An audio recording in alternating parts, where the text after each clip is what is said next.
Alright, hello. I'm back to playing Beacon Pines because I am too curious for my own good on what is going to happen next.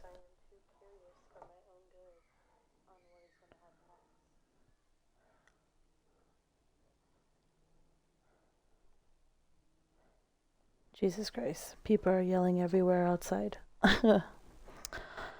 Alrighty, so yeah, let's continue.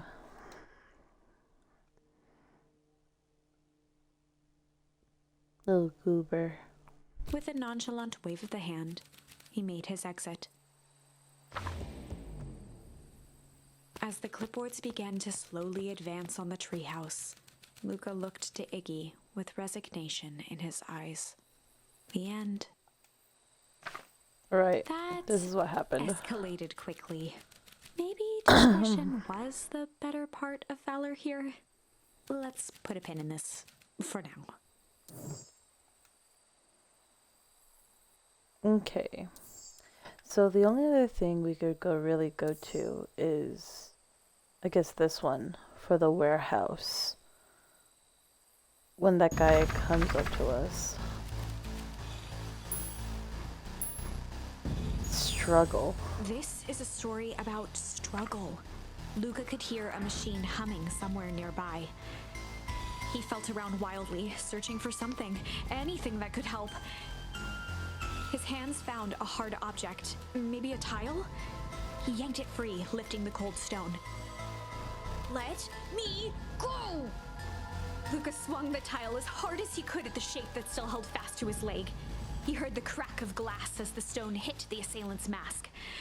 With a muffled yelp, the hand let go. Luca was free and scrambled to the door. He never looked back once on the long run home. Oh my god. Chapter 3. Everything's fine. Wait, did the chapter change the name too? No, I think it was the same. Morning, it was quieter than usual at the breakfast table. Only the sound of silverware and chewing interrupted the awkward silence.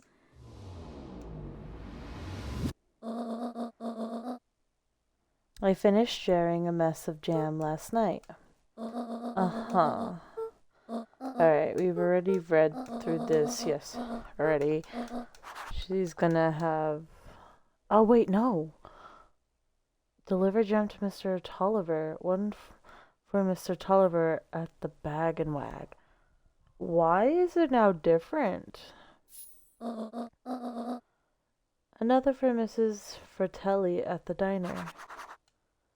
Deliver jam to Mrs. Fratelli. Oh, and Mr. Nuncreed.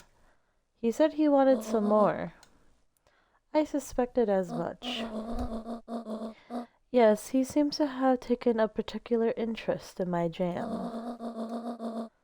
There are some extras in the basket for that enthusiastic gentleman. Okay. Just make sure Fratelli and Tolliver get the ones on top. No problem. Off with you now, while the day is still young. Okay, so... What happens if I open the fridge? And just leave it running with her inside the house? Bye.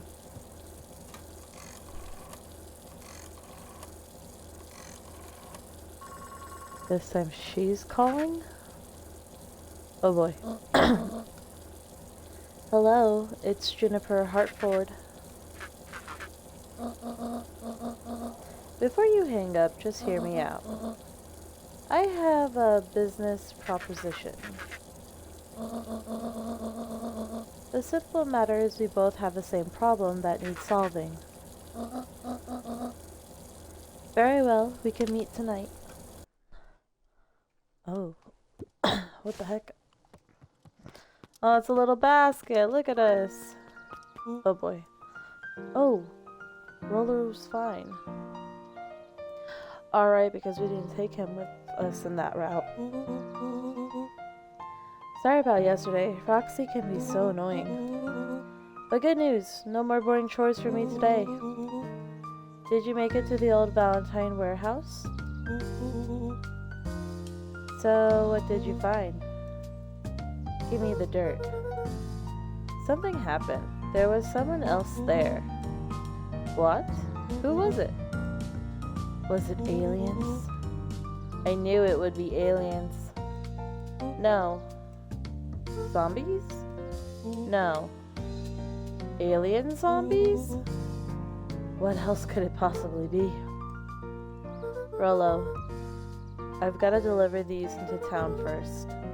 We can catch up after. Ooh, is it a whole thing? It sounds like a whole thing.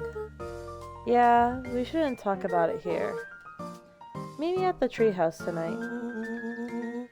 I'm not sure what this treehouse is you speak of.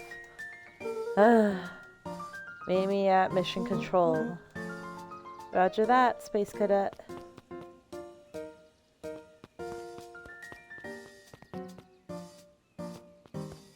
Oh yeah, and we didn't meet, what's her name? Beck either, if we did that route. Hello. Wait, watch your step. Oh, sorry. There was a whole family of beetles here. They've gone missing. I thought they just sort of wandered around. Everyone has a home, Luca. Even Luca beetles. checked the soles of his sandals. I think we're okay. It's weird that they're gone. They went missing when the festival preparations began. You think the noise scared them away? Something like that. Just watch where you step, okay? Alrighty.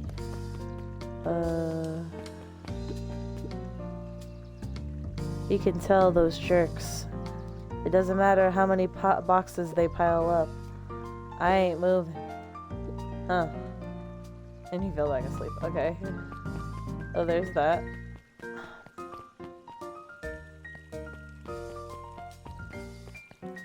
Hello. Oh, I can't talk to you. Okay. Can I talk to the teacher?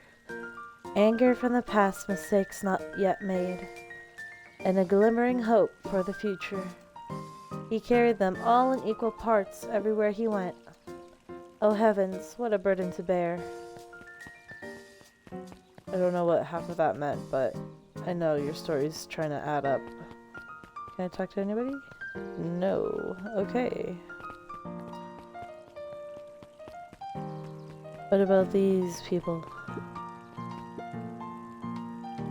Mr. Wilder, I trust you have time Eris to chat? Valentine, oldest of Sharper Valentine's children, and heir to the Valentine fortune, had a way of making questions seem like demands.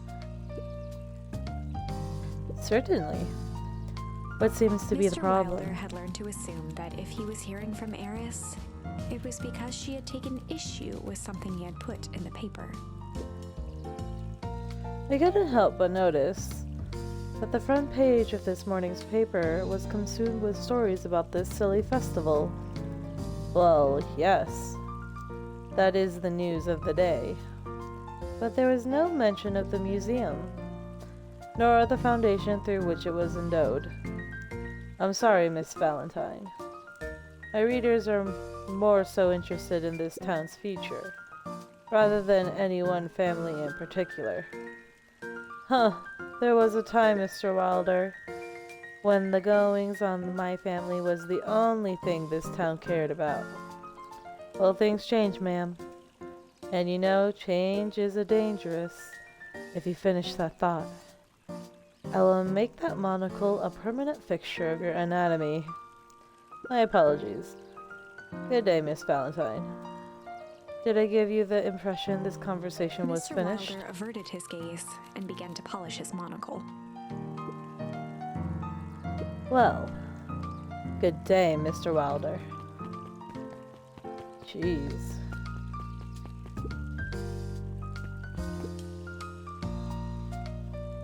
Okay. I guess this way is to the diner.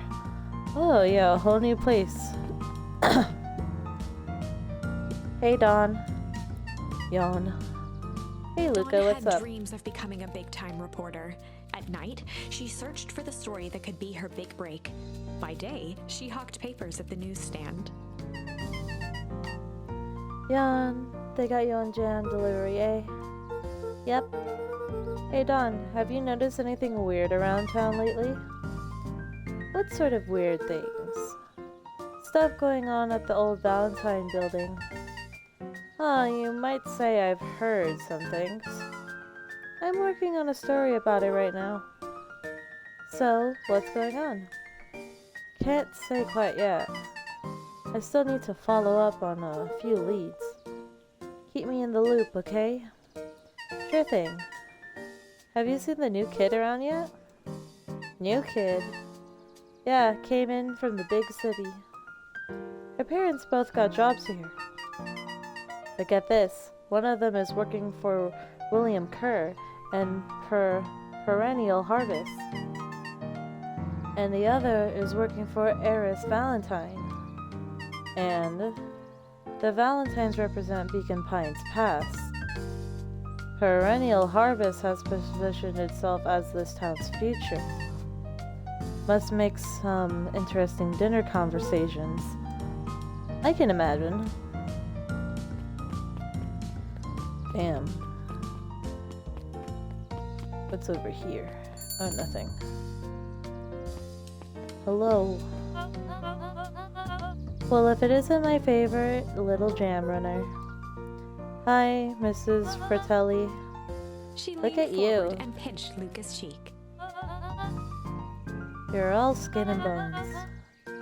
Is your grand not feeding you? She is. It's just... I understand. You know, I taught your mama how to cook back in the day. You may not even remember, but you and her used to help out in the diner. See that picture over there? That's you helping your mama back in the day. So cute running around in your little apron, taking orders. Ah, the whole situation just breaks my heart. What happened with Eleanor? Break? Uh-oh. I got a feeling she's out there somewhere, yearning to be with you again. Few things in this world can keep a mother from her Luca shifted son. the basket uncomfortably. Oh yes, let's Mrs. see Fratelli here. lifted the cloth and inspected the jam. Ah, they even have my name on them. How She thoughtful. carefully lifted out her jars of jam. You tell your gran hello for me, Luca. Will do. Alright. Got that one down. Can I go behind the counter? I can. Can I steal stuff? No, I can't. She's in the way. Luca take a squinted look. at the faded photo of him and his mom at the diner. Memories of that day came flooding back. Oh. We're small! I'm ready to help, Mama. Alright, little buckaroo. It's up to us to feed these folks while Mrs. Fratelli is away. I've got to deal with the inventory before I can start cooking. Do you think you can handle taking some orders in the meantime? Yes, Mama. Huh. Hiya, Roxy. Luca? I'm helping. Wow, hopefully your work ethic will rub off on Rolo. What can I get you? I'm not really feeling like a burger. How about a chicken sandwich with bacon on top? Coming right up.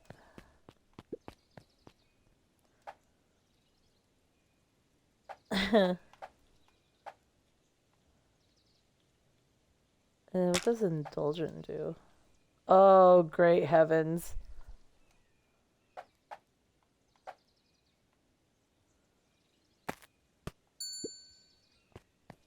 That is not right. Oh, I did not realize that. Oh, that's not what I ordered. I wanted chicken and bacon, remember? Okay, thank goodness we could redo it. Okay. Chicken. Then bacon. There you go. Here you go. I call it the Love Me Tenders. Nice.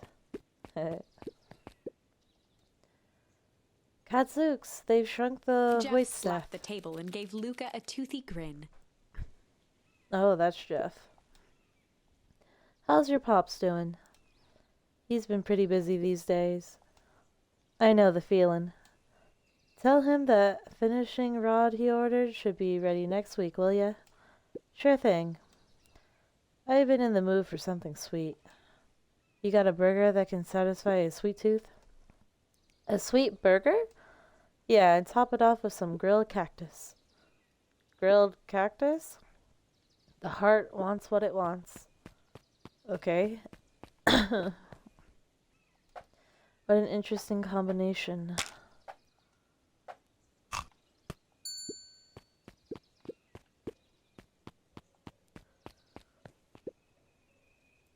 Here's your order.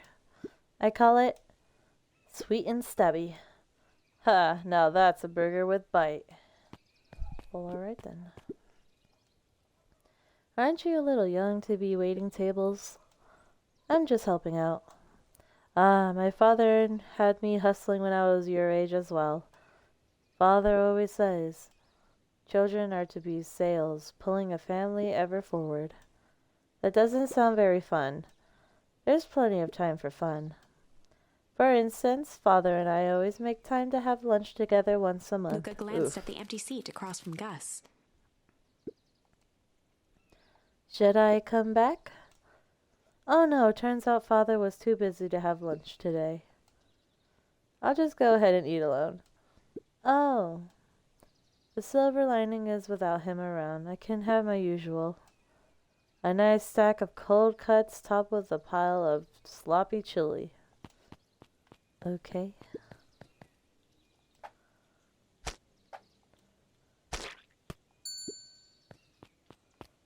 That's an interesting combo, but whatever. Here you are. Cold cuts with steaming hot chili on top. I call it the hot and cold. That's perfect, thank you.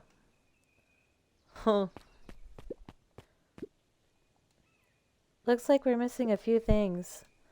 Why don't you run out and grab some more ingredients? Okay, I'll be back. Jump on the countertops. Yeah! Oh. The memories. Let's see, anything in this corner? No? Okay. What about the mayor? If I could just be left alone, young Mr. Van Horn. Oh sure, sorry to bother you. It's just that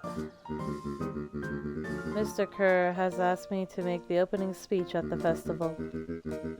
Being mayor and all, you might expect me to be a charismatic speaker. The truth is, I'm terribly nervous. I really don't think I'm cut out for this sort of thing. Cut out for being mayor or for public speaking? Both, I suppose. Oh, he's having a midlife crisis. I never really chose any of this. It's more of a duty to my family. For our legacy. That sounds like a heavy burden. As for the festival, just speak from your heart. I'm sure it'll be great. Off we go.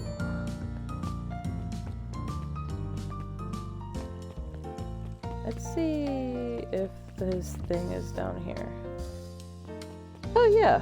Dang, I didn't even come down here either. Can I go in here? Uh-oh. Did I make a mistake? Oh. We all know Beacon Pines is a great town. What you may not know is great towns grow from mighty roots.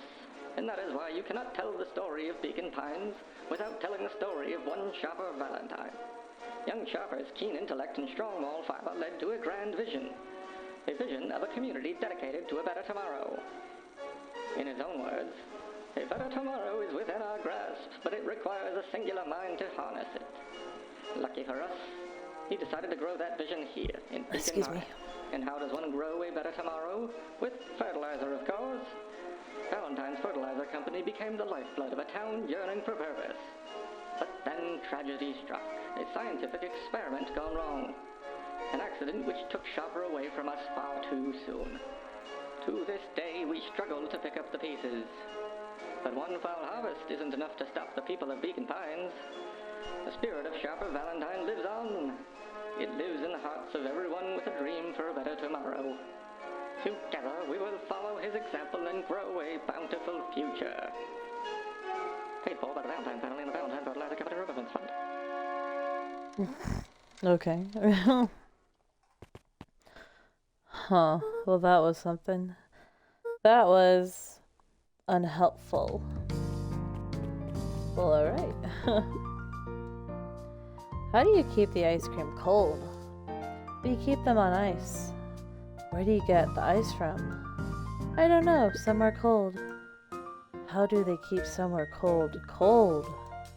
Look, Bert. Do you want some ice cream or not? No, I'm good. Bruh. I want ice cream. Oh. I got achievement. Melon kicker. Found a way to kick the watermelon. What the fuck? Why is that an achievement? Bruh. Anyways, Huddled hello. at his counter, Hiram Tolliver was meticulously shining apples. More accurately, Hiram Tolliver was meticulously shining one apple. Hello? With a yelp, Eee. Mr. Tolliver fumbled the apple, flailing at the air as it fell. Oh, sorry. No bother. He No bother. leaned forward and lowered his voice. I see you have something for me. Yeah, Gran had some jam. I'm supposed to give He you. leaned in a bit further. Jam? Yeah. These ones on top. She wrote your Mr. name on Tolliver them. leaned back, speaking loud enough for anyone to hear. Ah, yes. The jam. Thank you so much for delivering this jam He to reached me. forward and snapped up the jars of jam, giving Luca a little wink. I shall put it on my store shelves post haste. Okay, I should finish my deliveries. Of course. He leaned Of in course. for a final whisper. Of course. What a weirdo.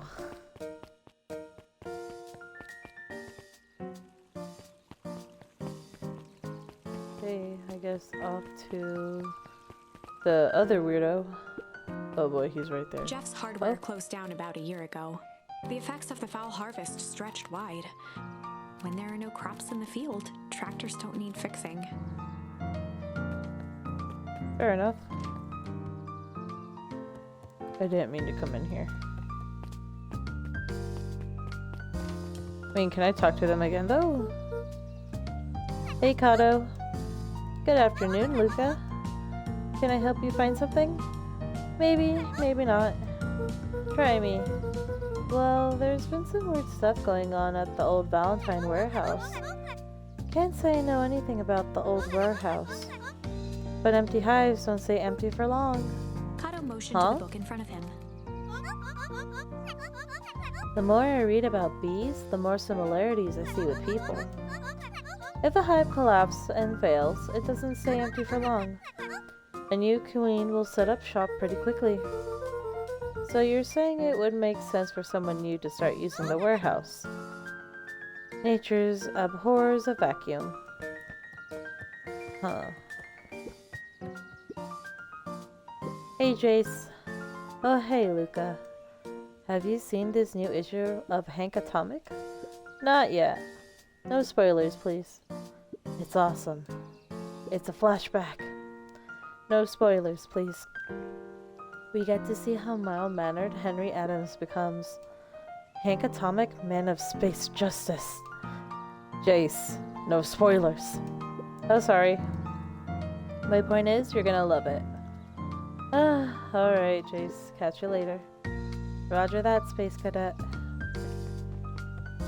It's kind of cute, though, how, like, there's a few of them who like the same thing. So it's not just, like, one loony kid. Hello. Got some jam for you, Mr. Nuncreed. Luca, you seem chipper.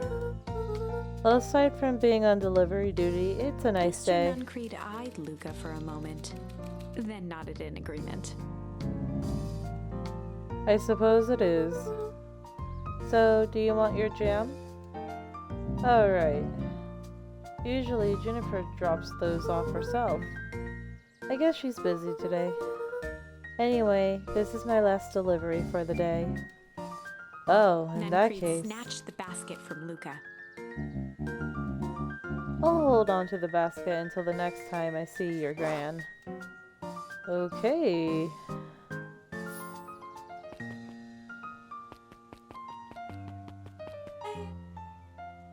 Hey you. Anchovies or pineapple? What? Don't think. Just answer. Pineapple. Why? How old are you? 12. Perfect. Follow me. Who are you?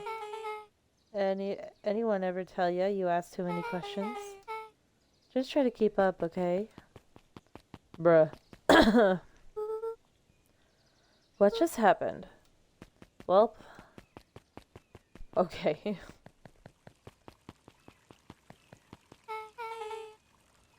Hey, what a crazy coincidence. Here's my new friend I was just telling you about. Oh, that's wonderful. Yep, we just hit it off. Oh, really? Get this, his favorite pizza topping in the whole world is pineapple. Oh, and what is your new little friend's Beck name? locked eyes with Luca. The look on her face was equal parts expectant and desperate. Luca Van Horn, nice to meet you. I'm Nellie, and this is Ilona. We're Beck's Beck parents. gave Luca a quick nudge. Oh, yeah, Beck told me all about you. Already feels like we've known each other for years. So you both can stop obsessing about me making friends. Oh, darling, we never doubted you. It's just that, for children with fewer than 5 close friends, the probability of a stunted development doubles. Well, 1 down, 4 to go, I guess. What Nellie means is that we just want this move to be as easy on you as possible. You can relax. A friend has been friended. This calls for a celebration. Luca, you must join us for dinner tonight. Dinner? Wow, another coincidence. I actually already asked him that, and he said he would love to. It's just wonderful. In that case, we should pick up some groceries. You two don't get into too much trouble now. Bruh. Wow, I can't believe that worked. Thanks a ton. You're welcome. I owe you one. My moms are great and all, but they can be a bit much sometimes. Our house is the little cottage next to that big mansion place. Oh, that's their home. Okay. Wait, you live on the Valentine Estate? Yeah, that's the spot. Meet me by their big creepy gate. Don't be late. Or I'm back to square one on this whole friend grift. Great, see you there. Bruh. Meet back at the big creepy gate. Shouldn't we tell Gran about this? She gonna say anything? No? Okay. Guess that's not where I meant to go. Well, I guess we'll skip our way over. Oh. Good morning, Jeff. What's so good about it? Another day further down the tubes, if you ask me. Come on now, it's not all bad. The festival's coming up. Huh, the festival. Old Man Valentine used to put on cockamamie shindigs all the time. And where did that get us? Well, it's Perennial Festival putting on this one. And they're doing it for the whole town. As far as I see it, the difference between the old Valentine Company and the new Perennial Harvest Jeff outfit dug through his pockets for a bit. is the difference between this empty soup can and this brown banana. But both of those are garbage. Exactly. Oh, damn. Meow. Can we go into the drugstore? Aw. Damn.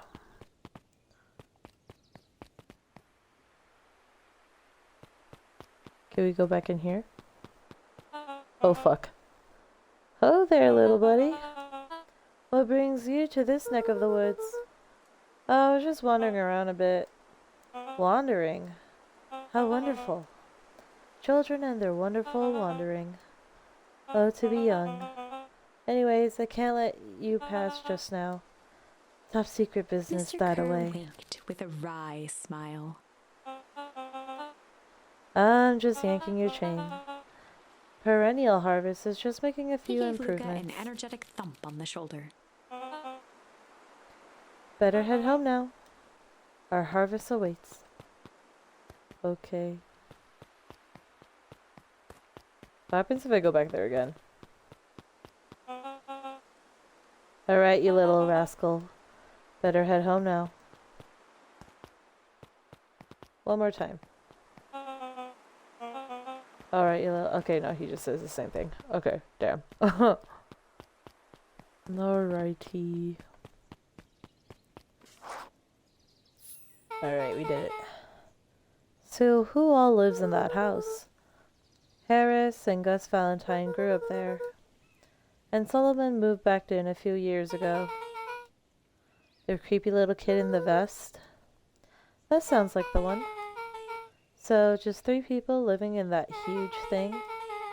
I bet a bunch of shady stuff happens all the time in a place like that. Not really, the Valentines pretty much keep to themselves. So it's empty and boring? Pretty much. What a waste. My mom says that it used to be way busier, back before Sharper died. Before the fowl harvest. Okay, that's like the 5th time someone mentioned this fowl harvest thing. And you all use that same ominous tone. Eventually you're going to explain to me how that harvest got all fouled up. But we can't keep my parents waiting anymore. This way.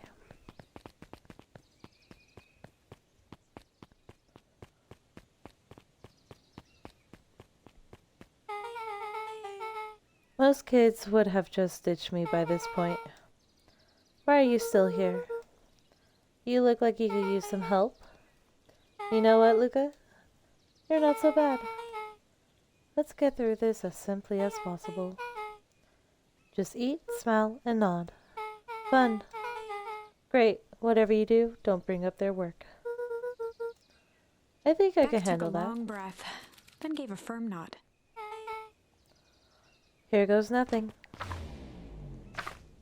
Chapter 4. Dinner with the Moodwills. Ilona Moodwill was worried about change. A gardener at heart, she understood the necessity of change, relied on it even. But there was a difference between the controlled world of her plants and this cluttered cottage in a strange town. Almost done. Nellie was a blur of activity, digging through boxes. Sorry, love, couldn't find the dishes. We'll have to make do with paper plates. Dinner went by without much conversation. As she watched Beck and Luca finish up their pizza, Ilona let herself relax into the chair. The things she cared about were still here. Nellie finally had the job of her dreams. Beck was beginning to take root. Ilona's task was simply to tend to them. She could do that.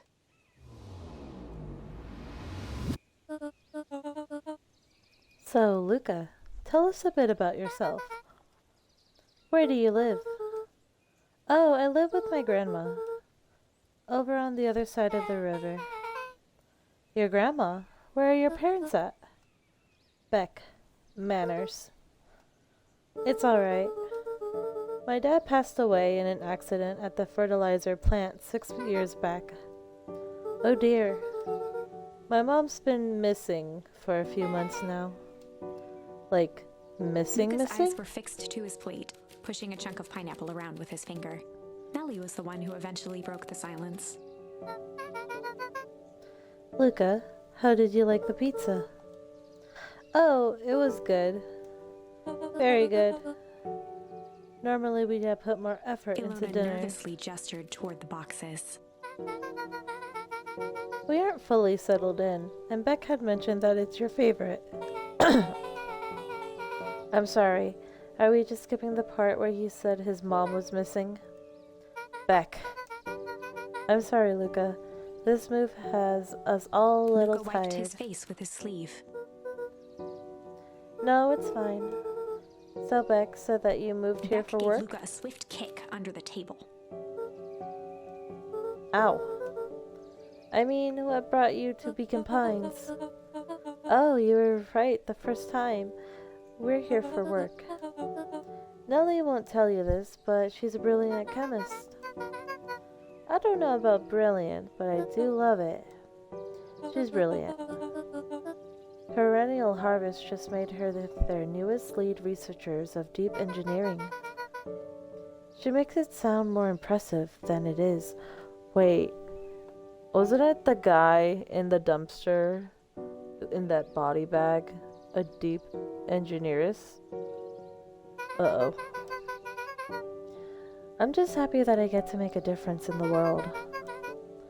Perennial Harvest is at the forefront of evolving agriculture into something more useful than sprinkling water and increment Luca on the glanced ground. over to Beck.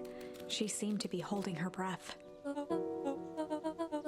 What Nellie means, Luca, is that there are different ways to grow plants. Yes, some people talk to their plants and hope for the best, and some people happily leave their jobs to allow a loved one to pursue their dream. You swore Beck you slammed didn't. her fist into the table. Perhaps harder than she intended. Hey, Luca. How about some dessert? I actually have to meet my friend Luca Rolo glanced soon. outside to gauge the time. The sky was darker than he expected, filled with ominous clouds. Looks like there's a storm brewing. I should get going. Oh, I didn't think there was any rain in the Almanac. Yes, Almanacas. What? Almanacs. Jesus, I'm having a stroke. Yeah, almanacs aren't that useful Luca around wiped here. his mouth one last time with his napkin and started to get up. Thank you all for the pizza. It was really good. See you at the festival, Beck.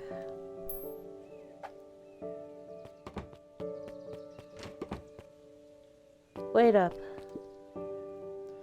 I'll walk you home. Surprised, Luca turned around. He knew Rolo could be prickly around new people. But Beck seemed cool. Rolo would warm up to her eventually. Probably. Luca began to respond, but the sky answered for him as the clouds above began to rumble, break, both rumble. Luca began to respond, but the sky answered for him as the clouds above began to rumble with ominous thunder.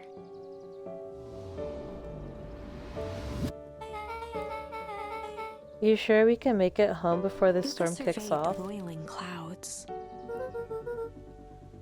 I'd say the odds are good. Maybe you should stay here and I'll just make a break At for that it. moment, the heavens opened up, unleashing torrential rain. Oh. Care to recalculate those odds? Hurry inside you too before you catch a cold.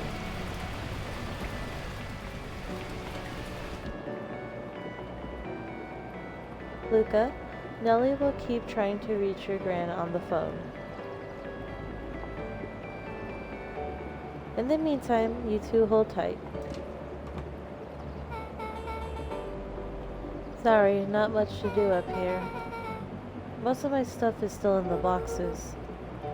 Mind if I poke around? Be my guest. Oh boy. Luca squinted into the eye hole of the microscope. This looks wild. What is it? Gum. Luca Gum? adjusted the slide with his fingers to get a better look. I'm tracking the structural integrity of gum with increasing amounts of chewing. Chewed that one for 47 Luca wiped days. his hand off on his sweater and gave a nervous laugh. It's Beck weird, I looked know. down, timidly tapping the ladder with her feet. You think it's weird, don't you? A little. But weird can be cool.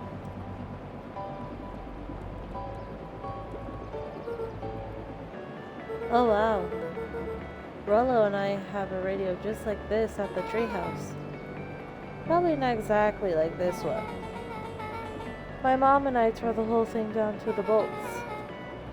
Fitted it with some state-of-the-art vacuum tubes. She seems pretty awesome. She gets carried away sometimes. I think she feels guilty for working too much. So when she does have time for me, she showers me with high-tech Luca flicked at overcompensation. one of the toggles. I bet you can get all sorts of stations on this. Not out here in the boonies. You wouldn't believe the stuff I could pick up back in the city. But around here, it's all farm reports and static. Ah, shucks. Luca bent down to examine the bouquet of wilting flowers. Judging by the odor, they were well past their prime. Pungent. Oh, God. He flipped open the attached card. Happily trails from Coach Walker and all Fairview condors. Boy, you weren't kidding about poking around, huh? Oh, sorry. Was this from your old school? The most recent one, yeah. Some schools gave me going away cards. Some did flowers. When they're really trying to feel good about themselves, they do both. So you've moved a lot. Yeah, that's the thing with having a brilliant parent. There's always a better job somewhere else. These flowers would last longer if you put them in some water. That's the sort of thing I would do if I cared. Well, you cared enough to keep them is all. Luca, can I ask you something? Of course. Dang, didn't that hurt? I'll be honest. That hurt more than I expected. Well, at least you look cool doing it. Beck took a moment to watch the rivulets of water running down the window. Do you ever feel alone? Like even when people are around? Well, Rollo can be pretty absent-minded sometimes. I'm serious. Does it ever feel like your family doesn't care what you want? It didn't used to feel that way. I know Gran loves me, but sometimes when she looks at me, it's like she's looking at a Luca problem. took a deep breath, exhaling slowly. I know the feeling. How do you deal with that?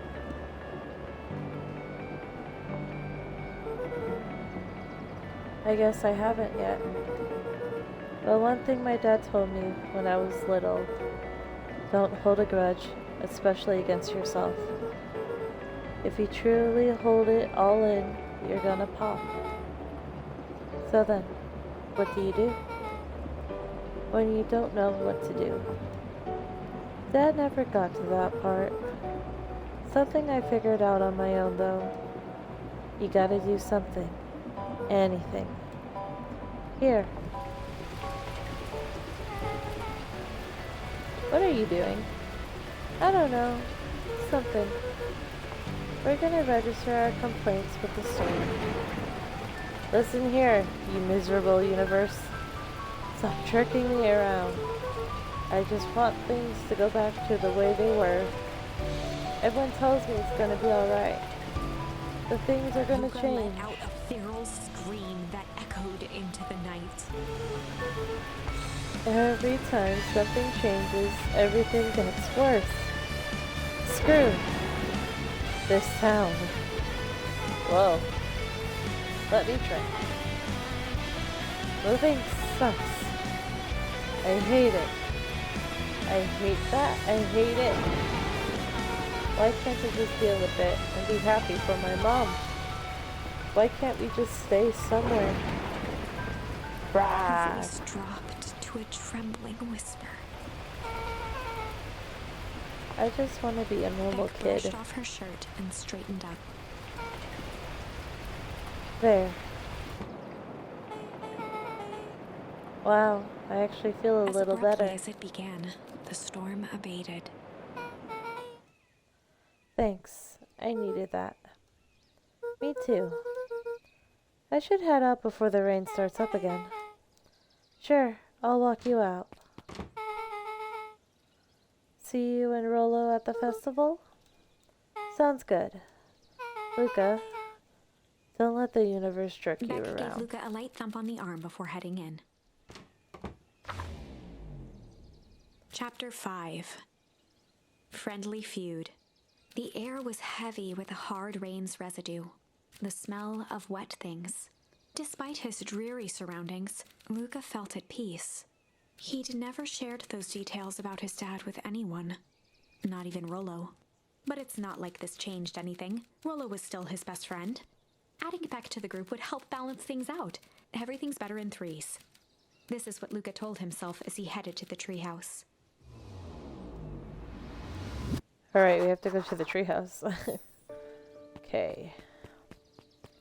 Off we go. Oh. Hello. Hey Don, tracking down a lead? You bet. I heard a juicy new rumor. Turns out when Sharper Valentine died, he left behind a particular last will and testament. Peculiar how?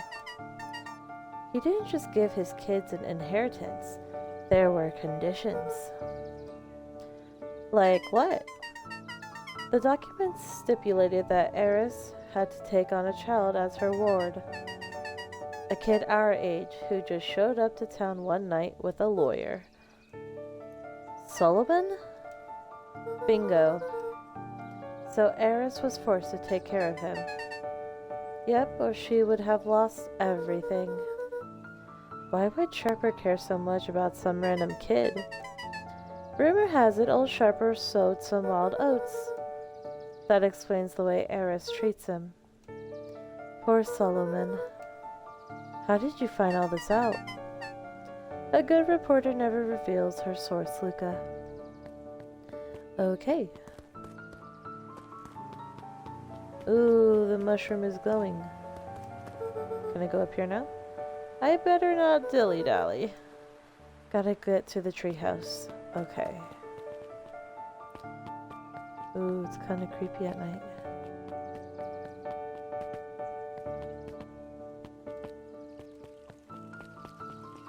The teacher's still reading at this hour?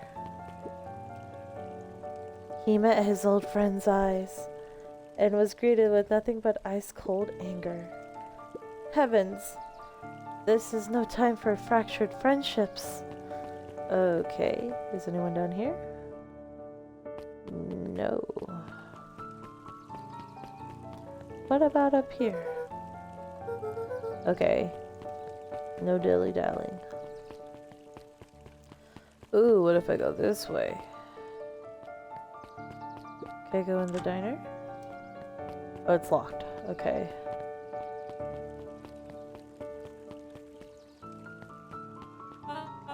Uh-oh.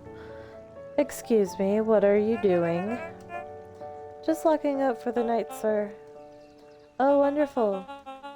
I can only assume this means all festival preparations have been completed ahead of schedule. Not exactly, sir.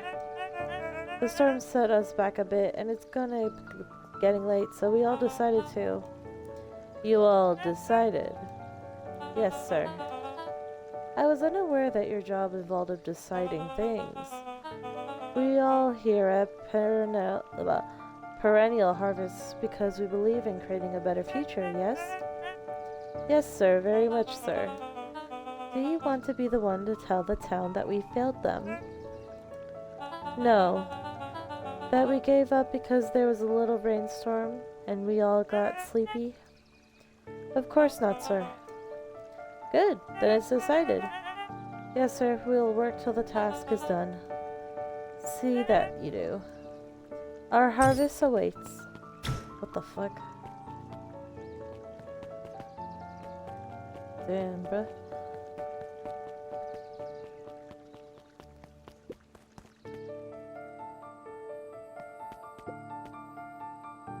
Is there anything new that I could use as bait? Let's see. Oh, there is. Luca Nice. placed a sinker on the line. Sometimes the best stuff is at the bottom of the pond. Huh.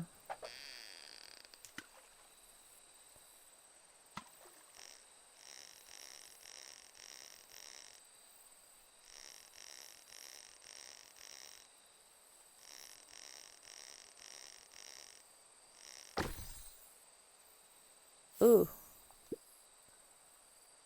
Malice 80 proof whiskey. A hard liquor for a hard man. Best leave that be. Takes a real piece of work to leave something like that lying around. Bruh. Luca wrapped a pungent. twig of thyme around the hook. Some fish have refined taste.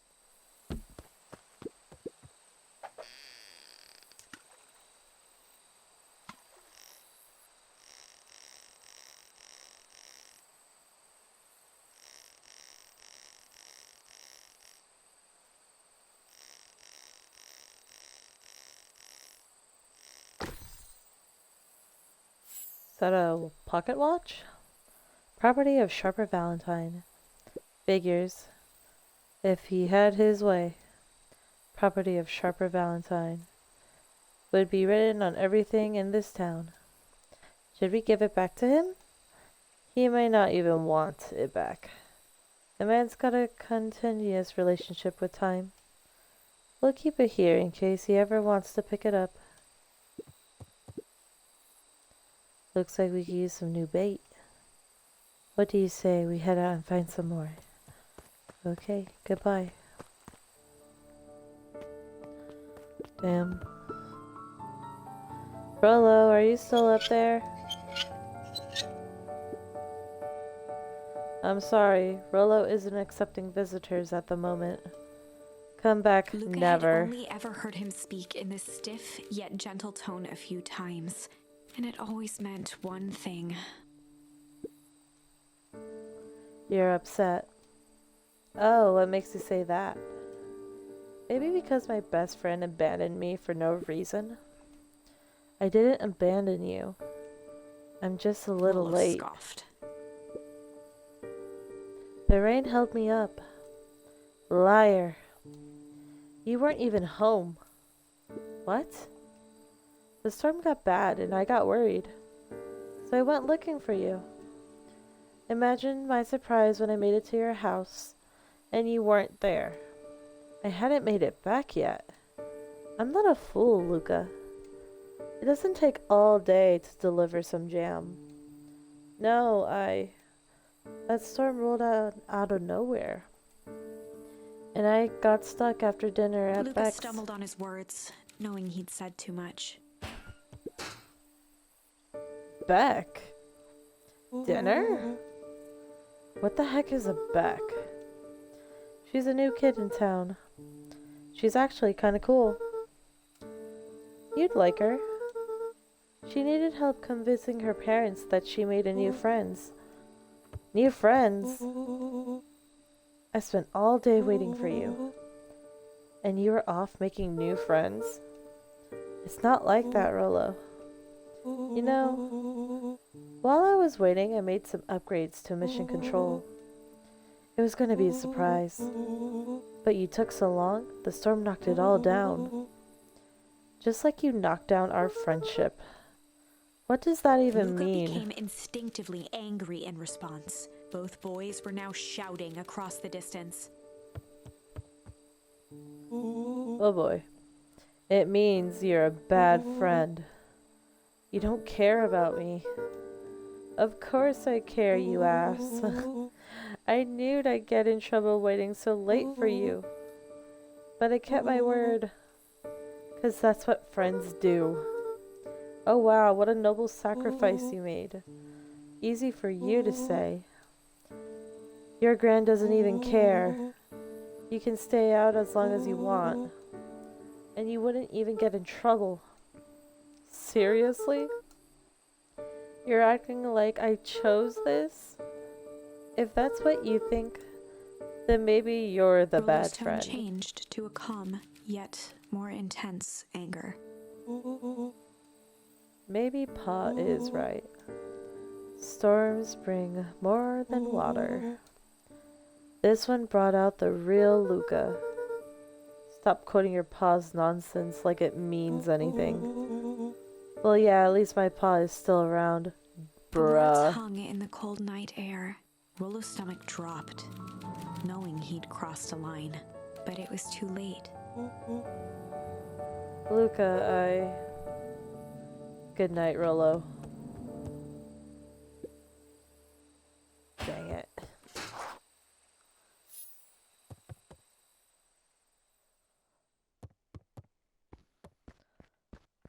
We going to bed? No? Luca dug through his old stuff, not even sure what he was looking for.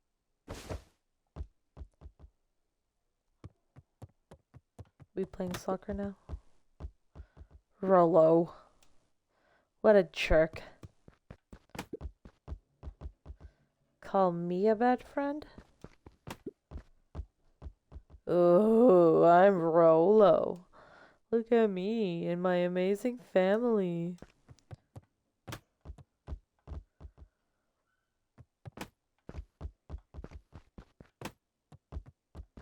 Is that it?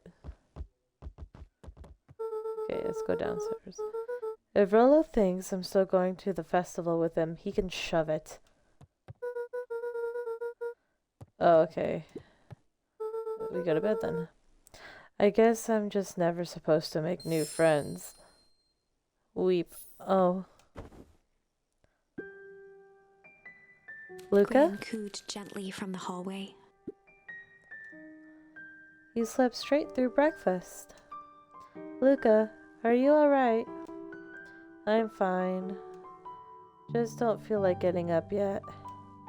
Okay, I'll leave this oatmeal by the door. I've got to run out and take care of some things. Okay. I'll be back later to check in. Sure. Luca just wanted to be alone. He waited to hear the sound of the front door closing.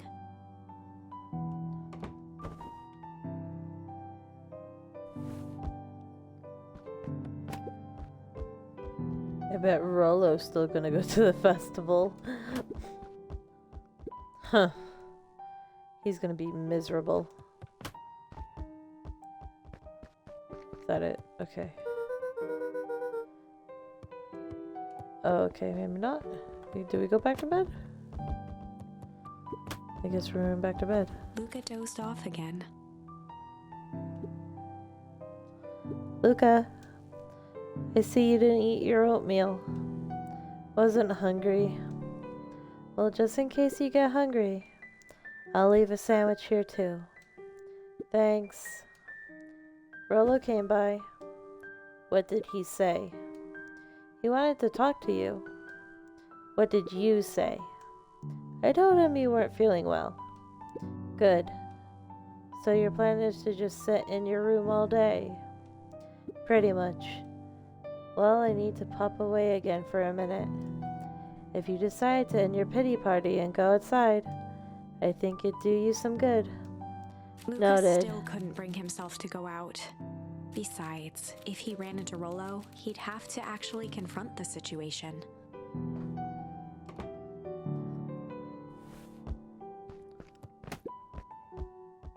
There's never anything interesting at the festival anyway.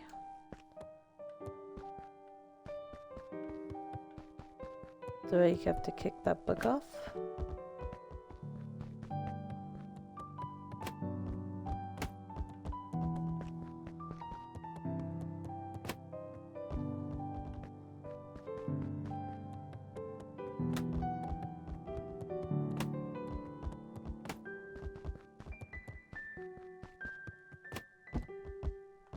There you go. The Adventures of Hank Atomic. The complete first Luca volume. carefully opened the cover and began to read.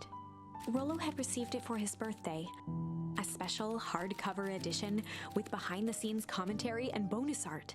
Rollo cherished it, but asked that Luca keep it at his house. Luca wasn't sure if it was because Rollo didn't trust himself with it, didn't trust his sister around it, or just wanted an excuse to come hang out at Luca's more often. Whatever the reason, Luca didn't mind. But it had stayed right there where Rollo had stashed it ever since. Now, at the foot of his bed, Luca lost himself in the pages. He'd read it all before, but at this moment, it somehow felt sentimental. He was well into issue number 5 when he heard soft footsteps from the hallway. Luca, another little friend came to see you. A girl named Beck Modwell. She said you met yesterday? What did she say? Is she here? She was just dropping by. I told her you weren't taking visitors today. Oh, she seems nice. Yeah. You had a fight with Rollo, didn't you? Can I come in? Maybe later. Alright then. I'll leave dinner on the kitchen table, in case you want a bite before bedtime. Without realizing it, Luca had pouted away the entire afternoon. He once again felt the weight of it all, and allowed his weary eyes to close. Luca stood in a vast black expanse. He looked up at his father standing beside him. Walt was working a straw at the bottom of a fountain glass, trying to collect the last bits of milkshake. Dad? Where are we? Taking a final loud gurgling sip, his father peered up from the glass. He jangled the straw playfully with a warm smile, then lifted the empty glass as if to point into the darkness. The source? Luca's eyes followed his father's gesture. In an instant, he was sitting in front of a blazing campfire. Across from him sat a large figure in a yellow hazmat suit. The figure's voice was a scratchy echo. Well, if it isn't the man of the hour, make yourself comfortable. Luca held his shivering hands over the flame to warm himself. It doesn't work that way here. Their yellow-gloved hand pointed to the base of the flame. It's a cold flame. See? Luca peered at the base of the fire. It wasn't wood that was burning. It was Beacon Pines itself. Tiny buildings, freezing and crumbling as they were consumed by flame. Luca could see small shadows moving in the burning city. People. Luca leapt to his feet. We've got to help them! The figure gave a dismissive wave of their hand. Why waste energy helping people who can't even help themselves? The figure bent down to examine the panicked crowd as they desperately tried to stop the flames. They only care about what's right in front of them. Not like us. Luca's voice was a trembling whisper. Us? The figure slowly stood up, grabbing its helmet with both hands. With a jolt and a twist, the suit emitted a gasp. A cloud of torpid mist escaped, slowly revealing the face within. Luca's own face looked back at him. Older, worn, distant. The sensation was oddly familiar, as if he'd caught his own reflection by surprise in the mirror. The doppelganger smiled. I tried to help once. He gestured towards his face. And all it got me was this. Lucas staggered back. You aren't me. Luca felt a hand catch his shoulder. His father was there again, beside him. Every choice sets us on a path. This is the end of one of your paths, son. Luca watched his older self shake its head ruefully, its face twisting into a cruel grin. Welp, Dad, if you wanted him to see this, far be it from me to disappoint. Luca watched in shock as the figure took a confident step forward and plunged into the flames. In a flash of cold light, he was gone. What does all of this mean? Luca felt a reassuring squeeze on his shoulder. Just remember, why we choose matters just as much as what we choose. Luca woke up to see a hazy figure at the foot of his bed, silhouetted in the morning sun. Mom? No, dear. It's only Luca Gran. rubbed his eyes. The kind, concerned face of his Gran came into focus. How are you feeling? Fine. Anything you want to talk about? I don't feel like talking. That's just as well. How about you sit there and listen a bit? Whatever you and Rolo fought about doesn't matter. Gran But silenced Luca with a gentle pat on the leg. Fights between friends happen. What was said doesn't matter. The important thing is that it's not the last thing you ever say to each other. But he said stuff about Dad. Well, do you think he meant it? No. He was just mad. Uh-huh. And did you mean any of the things you said to him? No. Good. One must appreciate friends in their best moments and accept them in their worst. Accept. Now get your little butt out of bed. The festival's today. You don't want to miss that, do you? I guess not. Seems like a good opportunity to make amends with Rolo, doesn't Luca it? gave a reluctant nod. So buy him a corn dog and apologize. But he's the one that... What did I just say? Buy him a corn dog. That's a good boy. Everything's better with corn dogs. I need to get going now. Got some last minute festival business to take care of. I'll come find you at the fountain a little after lunch. Alright. I love you, Luca. Love you too. Luca took a deep breath. Okay. Chapter 6. Through thick and thin.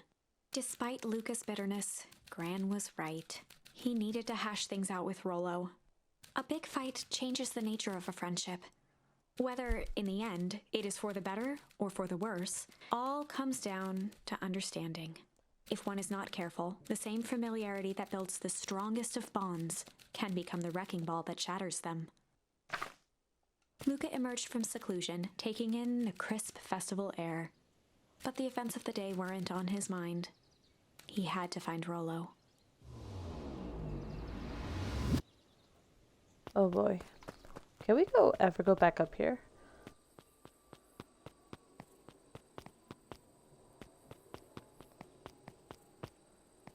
No, okay, there is nothing for us up here anymore.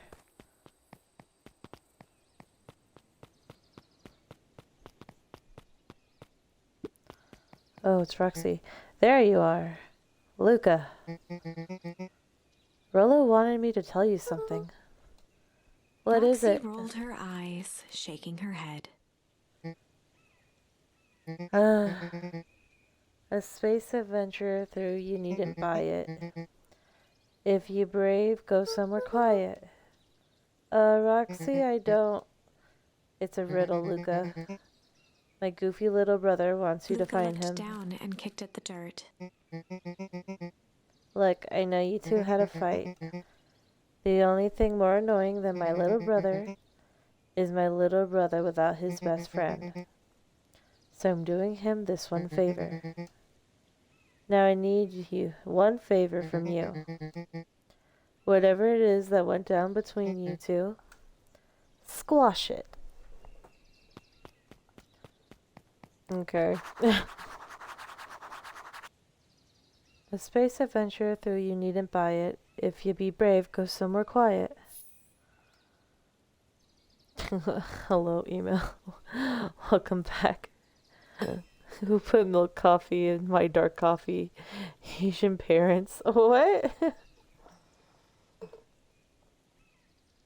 So are you saying you just like your coffee completely like plain with like nothing on it?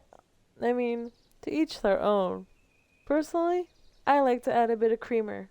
It's especially if it's mocha or peppermint mocha creamer. That's what I like to add. The Let's road see. leading Can to I go Beacon this way? Pines was long and uninspiring. A sort of natural barrier for the impatient. Ah, we can't go there yet. Damn. Okay. Oh, wow. Unique New York. Unique New York. Huh? Oh, don't mind me. Just warming up for my big ceremony Mr. Kirk speech. pointed to his grinning mouth. Gotta limber up the old gap box. You nervous? Oh, heavens, no. We'll break a leg.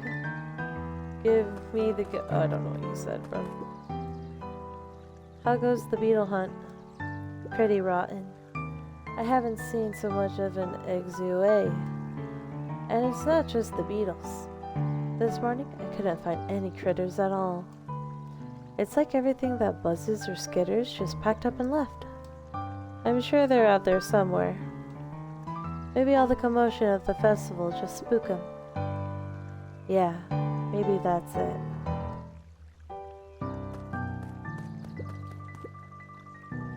Welcome to our festival.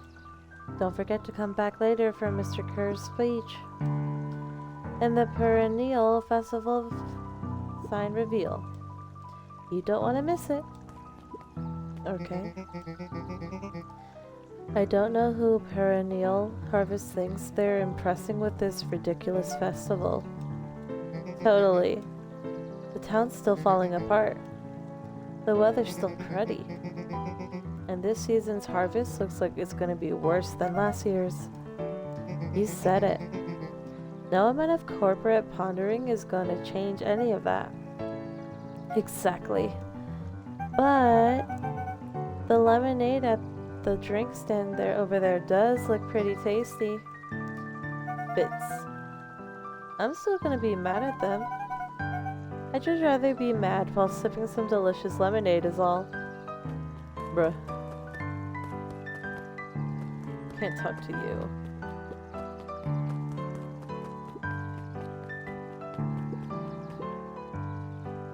Ain't moving. Okay. Haha, every single time. Yep. Wait for it. Unexplained sound once again noted. Like clockwork. What a bunch of drones. Haha. Ew. Jeff was staring into the distance with a wistful look. Hey Jeff, everything alright? Huh? Yeah, everything's fine. I mean, used to be fine. Just ain't right these days, you know? I really do, Jeff actually. turned to Luca with a furrowed brow, then gave an understanding nod. You do, don't you? For a moment, the two now shared that same wistful gaze.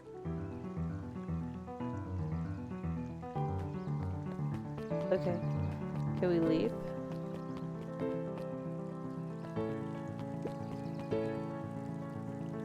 A most welcoming of welcomes. Would you like to share your thoughts? We always strive to improve. Nope. Let's go to the diner. Jan, I've got a question for you. What do you think this whole festival is for? The way I figure it, Perennial Harvest is trying to win over the town. Like a bribe, but with balloons. Cynical. I like where your head's at. That's what I assumed at first too, until I eavesdropped on a couple of gossipy clipboards. What if I told you that this whole thing is really a special shindig for a super secret guest of honor? A special guest? Who? I haven't dug that deep yet, but whoever it is, PH thinks they're a big deal.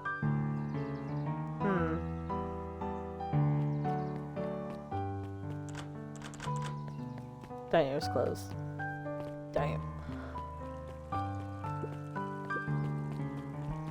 Excuse me. See anything going on up here? Howdy, people. Hiya, Luca. How's Griffin doing? What? Sorry, Oh, I nothing. became flesh. Just pretend I didn't say anything. Who the heck is Griffin?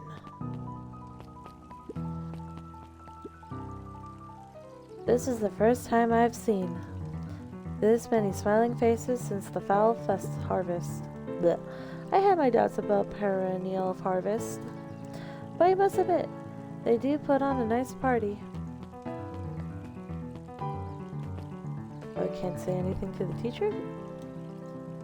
Piper, you're actually taking a break from studying. I wanted to see what all the festival fuss was about, but I can't help but notice. You still brought your backpack full of books. Luca, backpacks can carry a lot more than just books. True, true. So what you got in there? Books. Bruh. I was able to return the perennial harvest safety suit you borrowed. I don't think anyone noticed. Wait, safety suit? Is that him in the hazmat outfit then?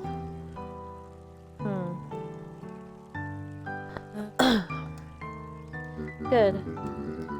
Now will you tell me what you needed it for? It was a favor for an enemy of my enemy. This isn't going to harm Mr. Kerr, is it? All you need to know is that it's for the good of the family. Okay, we'll go down. I like how that one conversation with that one guy didn't have a close-up of the character model. Sometimes they do and sometimes they don't, so it's not always guaranteed. Hey, Luca. So, you're done at the library? Huh? Griffin Oh, looked nothing. away suspiciously. Oh, this is Griffin. Nothing at all. Is Ariel into Griffin? Luca, did you know that Beacon Pines is actually unincorporated? A lot of people don't know that. Oh wow, yeah, I didn't know. What's that mean? It means most public works are handled internally. We do all the pipelines, the water treatment, building regulations. That's great. Same as taking emergency services.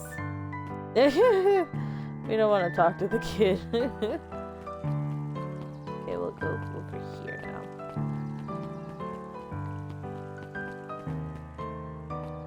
Oh, it's going at the library. The library, somewhere quiet.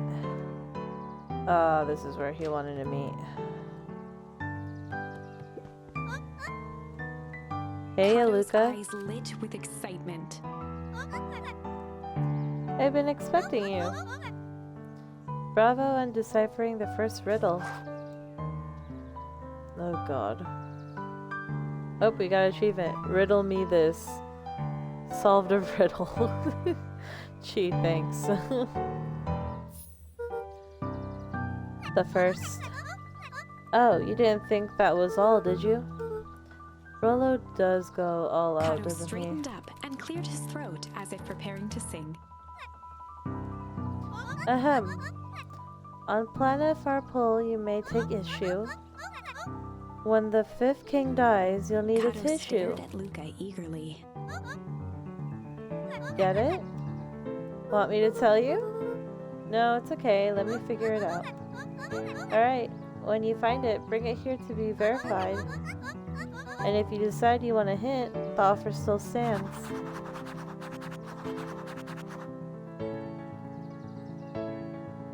On planet Farpole, you may take issue. When the fifth king dies, you'll need a tissue. The fuck does that mean? Hi, Jace. Still working through the newest Hank Atomic? You know it. Some fascinating canon toward the end. Did you know? Hank Atomic Shrink Array doesn't technically shrink stuff? It uses inverse quantum particle decay to literally grow the entire universe around an object, leaving that object unaltered. So it just looks shrunk compared to everything else. Bingo. That's wild. But Jace, no spoilers, please. Alright, sorry. Luca grabbed the Modern Science of Atomic Radiation from the shelf. Once you've got a book, you can either bring it here to me, or just grab a different one. Our character is 12. Why is she talking about quantum physics? It's cause, some of the kids in the neighborhood are reading this one, like, comic, I guess, that has to do with, like, science and all that. So yeah, that's what they refer to whenever they mention Hank Atomic. It's like a comic book for them. They're just being little goobers. Luca grabbed Natural Photography, Volume 5, from the shelf. I don't think that's the right one.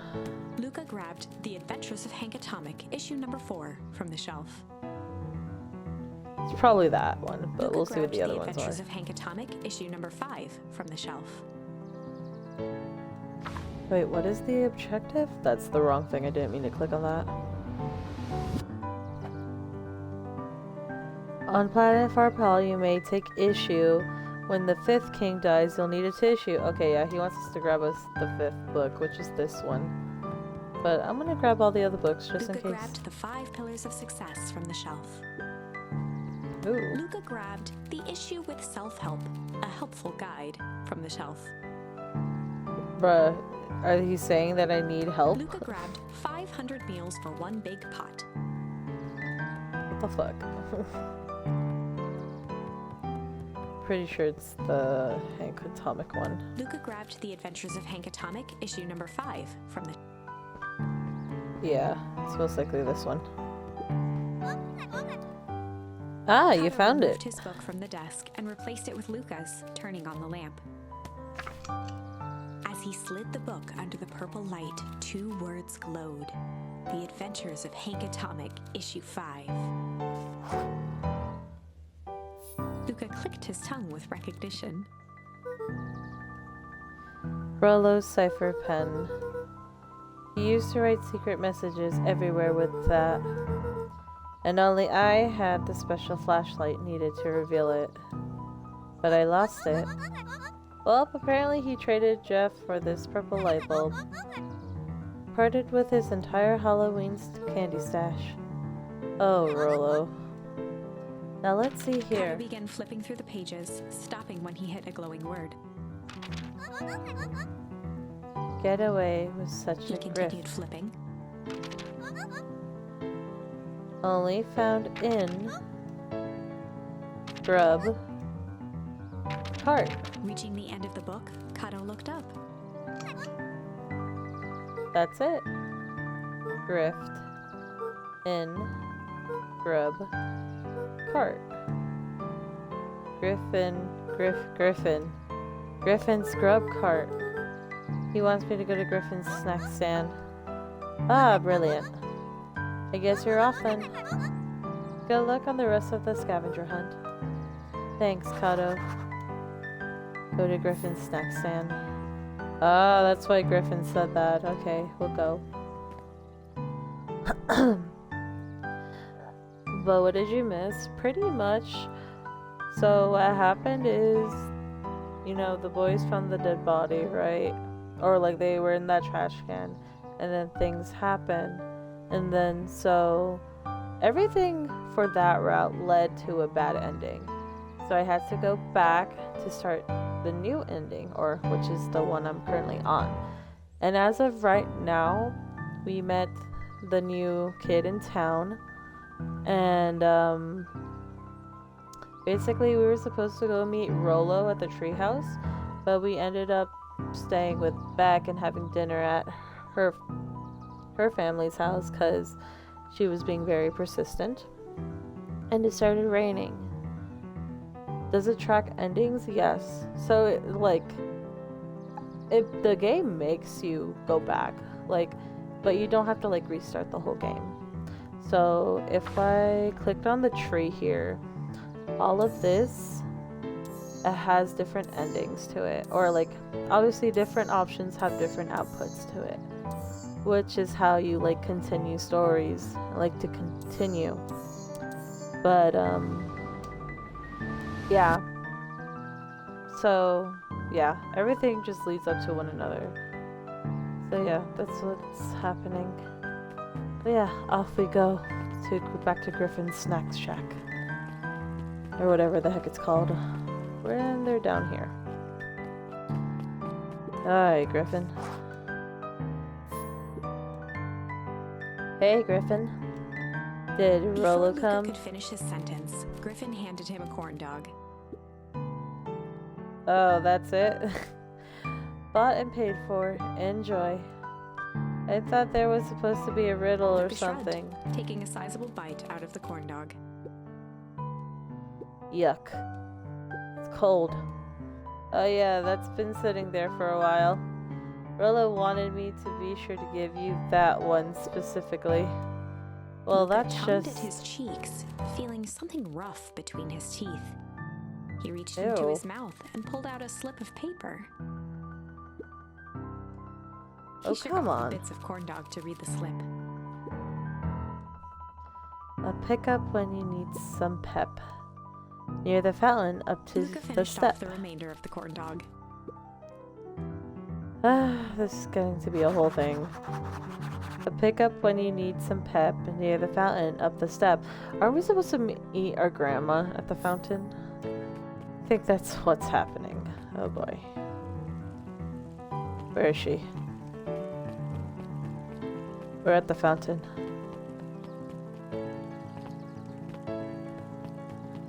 Or is it alligator lady? Hello? Isn't this the only fountain? Wait, what? A pickup when you need some pep near the fountain up the step. Oh, up the stairs. Okay, I see.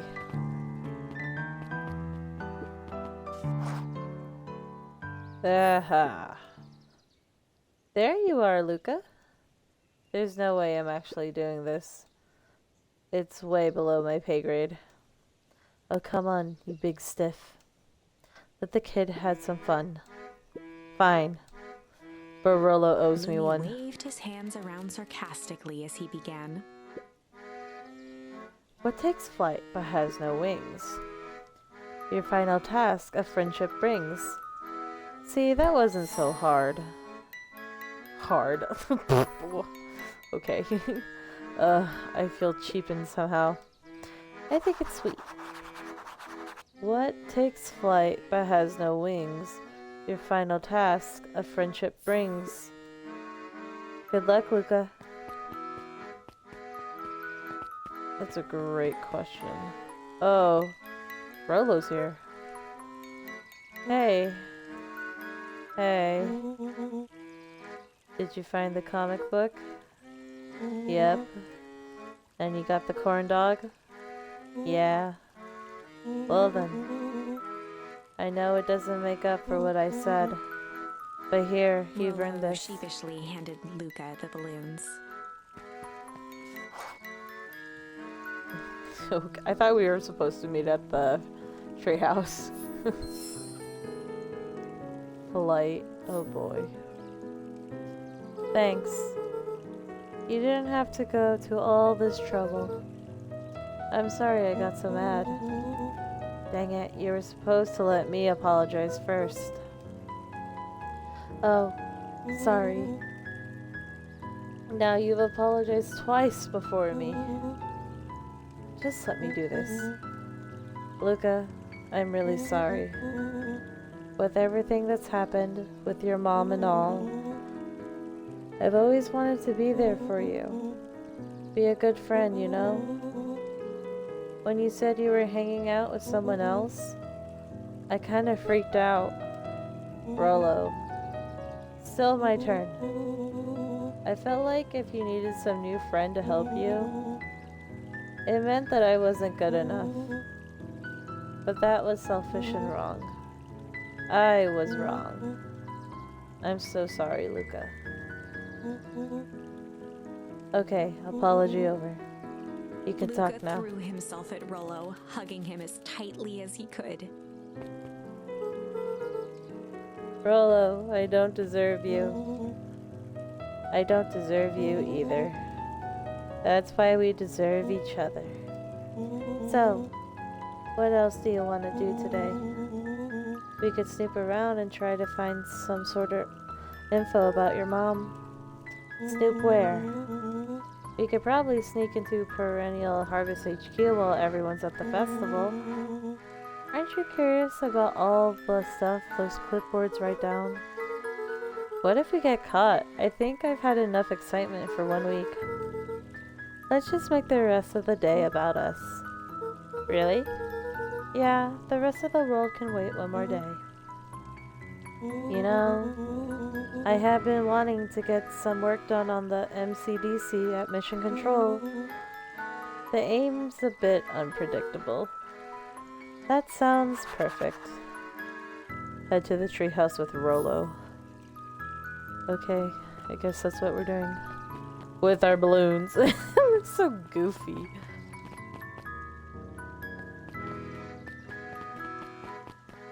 Alrighty. Okay, Roxy doesn't say anything. Do you say anything? Did you hear?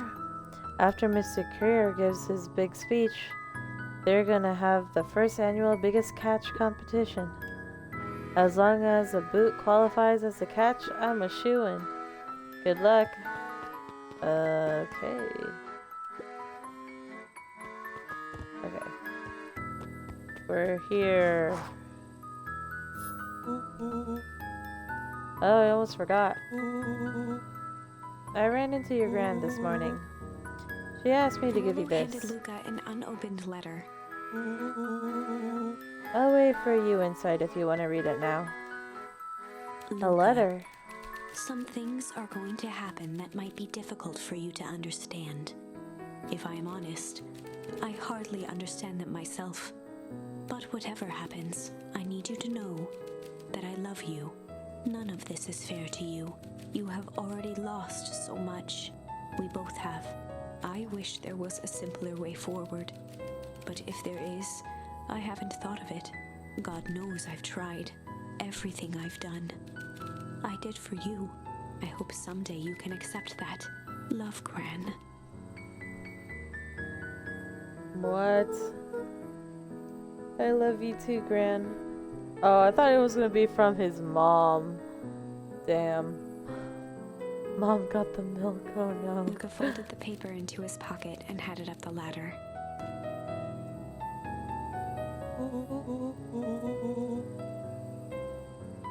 What's up with the letter? Anything you want to talk about? Maybe later. Sure, whenever you want. You know, you really didn't have to go to all that trouble just to apologize. I know, but we've been looking forward to the festival for weeks. After I ruined everything with my big mouth. This was the best way to make sure you still had a good time without me. Luca was Rollo. at a loss for words, but that was fine.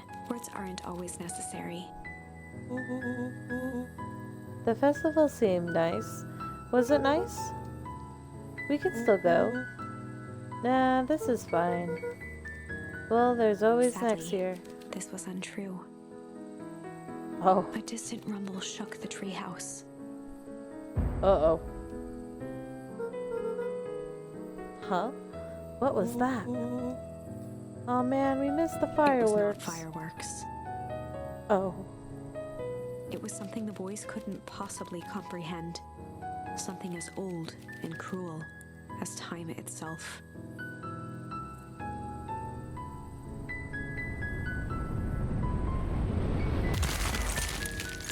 Oh. What the frick? I got an achievement. A shockwave The of cold big chill. tore through the room. A bitter, Oh god. unfathomable chill. It said, the achievement said, witnessed the big chill for the first time. What the frick? Before they could react, it encased them in ice. 2 boys, reunited by friendship, only to be cruelly separated by a malevolence beyond reason. And so, our story ends on this melancholy scene. In a silent treehouse turned statuary, in a town brought low by its secrets, sits a pair of friends, alone, together, for the rest of time. The end. No, that can't be the ending. It simply can't. I won't accept it, and I hope you won't either. There are more endings, more possibilities. I can feel it. We are just going to have to sort through them all until we find the one that fits. Oh boy. So yeah, it seems like the only different one. Oh, there's a few different ones actually. So, okay. We could do break or we could do flights. Emo, which one do you think I should do? The flight path or should I do the break path first? But also I've been wondering for a while, is the MC albino? I mean, for a deer, I guess. Yeah. But then again, he looks like a normal deer. Are there albino deers out there? Maybe if it's like snowing and their fur turns white, but that's about it.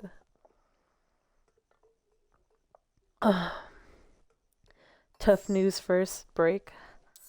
Okay. Break it is.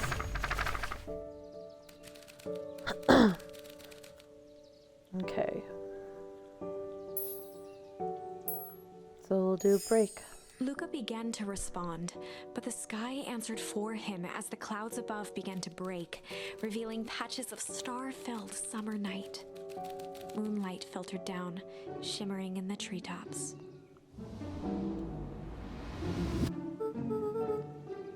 Sure, you can meet Rolo. You're not going home? No, I promised Rolo I'd tell him Luca stopped about... himself mid-sentence. Promise you told him what? Spit it out, bub. We're thick as thieves now. If there's a juicy secret, you've got to tell me. Okay. You could come to the treehouse and I'll tell you both what happened. Heck yeah. Why is she running off? She don't even know where the treehouse Luca is. saw Beck skulking by the gate. So you're telling me there's nothing mysterious or creepy about this place? It's mostly boring and empty. I refuse to believe that. Big spiked gates, looming mansion, rich, reclusive owners. It smells Beck shady. grabbed the wrought iron bars and shook the gate. Oh my god. Mark my words. You decadent nightmare house. Jesus. You will reveal your secrets to me. Oh my gosh. What did you do? First of all, I told you so. Second, hide.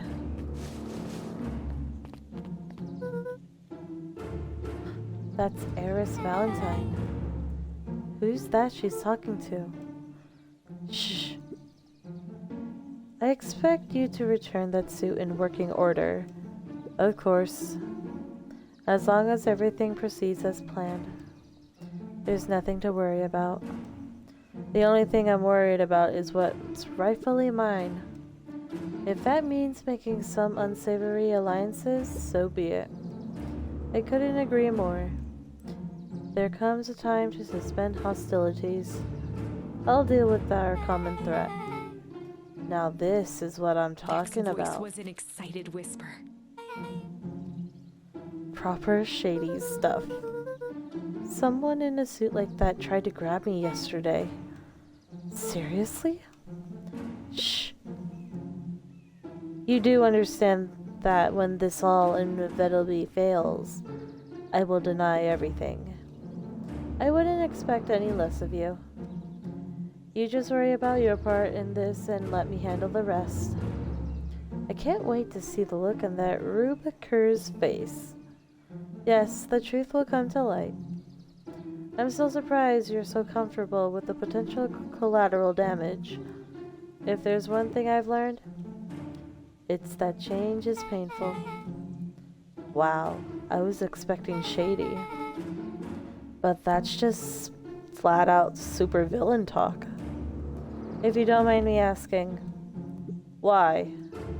Why are you doing all of this? The mysterious figure retracted their mask, hair pushing out from all corners. Family. It's Grandma? Bruh. She was behind it all along. Wait, she was the one who grabbed us? That's crazy. A chill ran down Luca's spine. His vision blurred. Beck stifled a sharp wince, and Luca looked down to see himself wrenching her hand. An answer I can certainly respect. Gran tousled her hair back under the face mask. Just remember, keep everything nice and normal until the festival.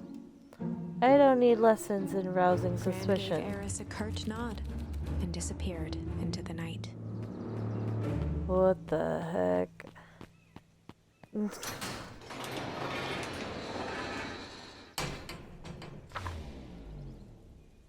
Chapter That's 5. Crazy. What big ears you have. Wait, if Grandma kidnapped her grandson, is that kidnapping or disciplining?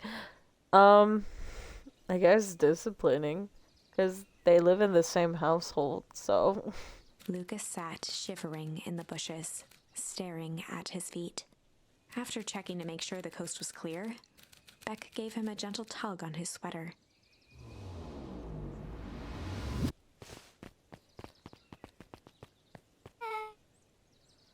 What's wrong?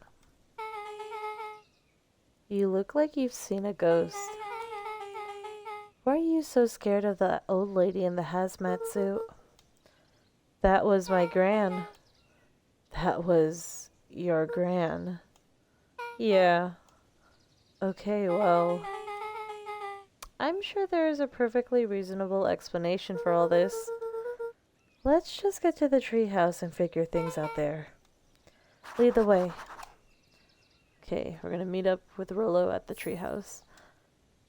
His grandma behind his parents' demise. You know, I wouldn't be surprised if that's the case. Can we go in here? Yeah, we can't. Uh-oh. For the last time, there's nothing to worry about. Of course, we're not worried. The clipboard finished writing with a scratchy flourish and looked up. Just dotting our I's and crossing our T's. We'll maybe try minding your P's and Q's. Mr. Nuncreed, arms crossed over his paunch, gave an exhausted sigh. If there's anything you need knowing, you'll know it. Absolutely. If you'll just sign here acknowledging everything is accurate, we'll be out of your hair in a flash. Oh, for the love of... He snatched the pad and scribbled his name so hard the pen nearly snapped. There. And would you like my eternal soul The as well? clipboards looked at each other for a moment, almost pondering the possibility, then broke into laughter as they walked away. Ha ha ha. Oh, Jesus.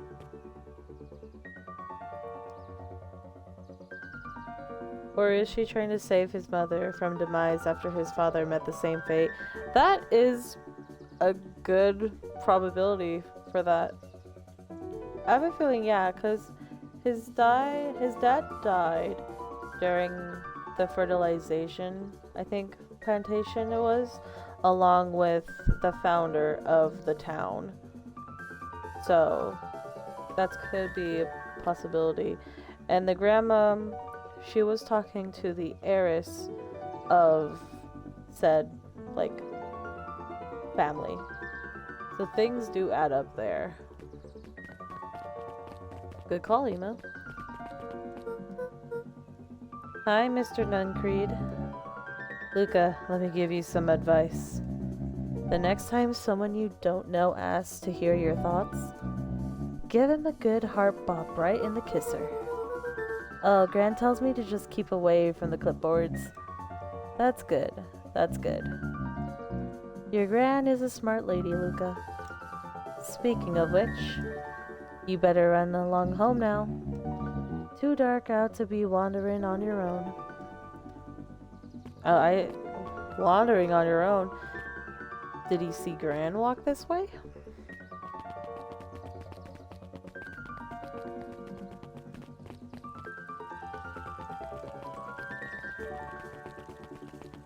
Is she gonna say anything?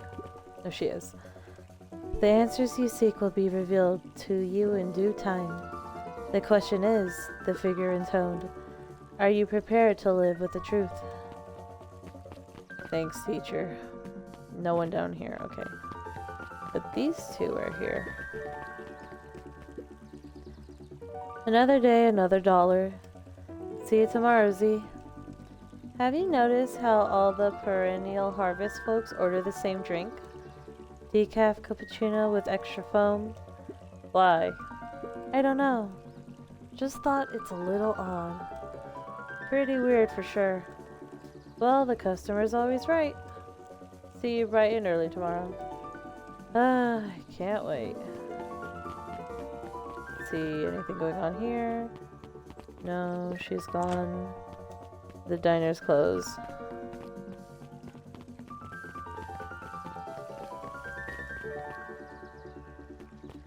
Uh-oh.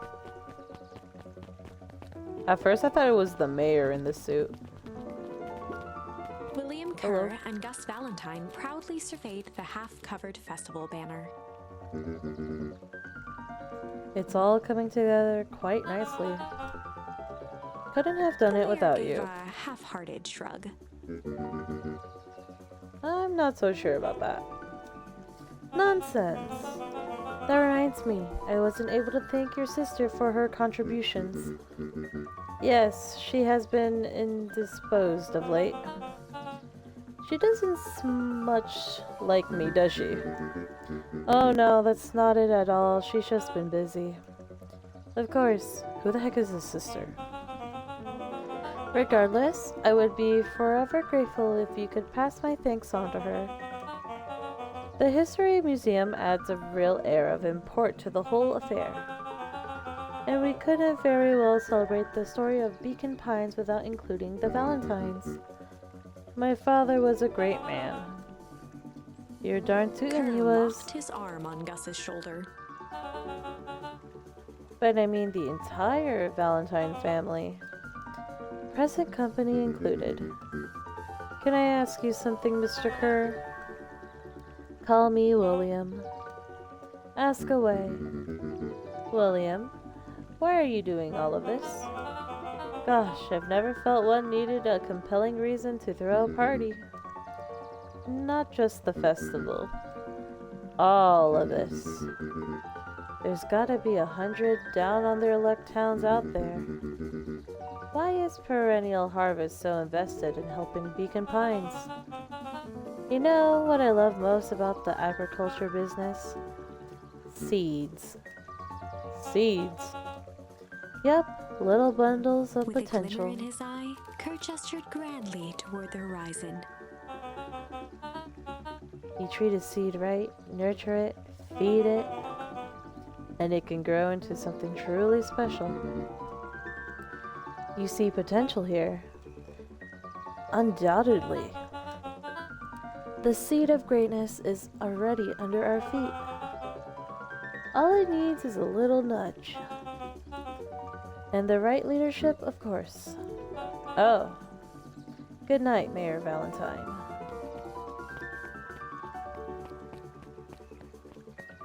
Oh. Mayor Valentine, I forgot. He's part of that household too. Oh, I completely forgot about that. Why is eavesdropping so common in story games? I know it's a good way to reveal information and world building and jokes, but still, it feels too common. That is true, I guess. But I mean, like, I guess you would have to, like, work your way to it for some games. Like, you would have to hide in bushes and stuff. Oh, this is nice. Yeah, the tree house is just a little further from here. So what's your buddy Rolo like? Rolo. He's... Rolo. Not particularly helpful. Sorry, I've just never thought about it. Lots of energy. He's funny, even when he's not trying to be. Things have been tough for his family since the Fowl Festival. Fowl Harvest. I don't know why I said festival. It's about damn time you tell me what this Fowl Harvest thingy is. It's kinda a long story. Hit me with the highlights. Okay. There used to be a fertilizer company here called Valentine's. They were kind of a big deal. Oh, big deal, fertilizer. It was a big deal to us. Their stuff really worked. Farmers loved it. So Valentine's grew and grew. Beacon Pines pretty much grew around it. Most everyone in town either worked for Sharper Valentine or used his fertilizer. Things were good. I'm sensing a big but. Around 6 years ago, Sharper Valentine suddenly died. And something changed. Changed how? Could have been a bad batch. Maybe it was in the water, or air, or soil. Nobody knows. But all the crops died. And everyone blamed the Valentines. The Fowl Harvest. Yeah.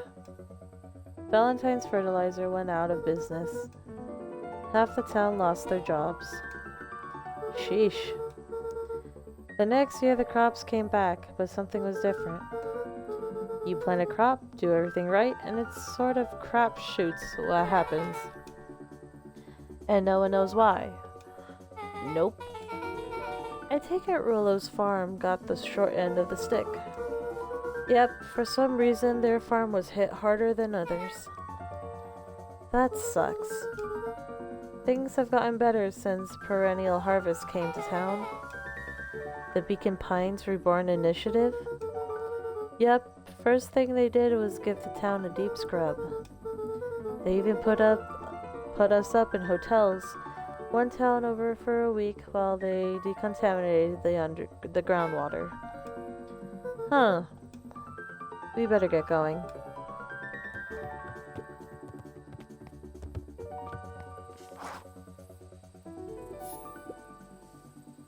It's about time.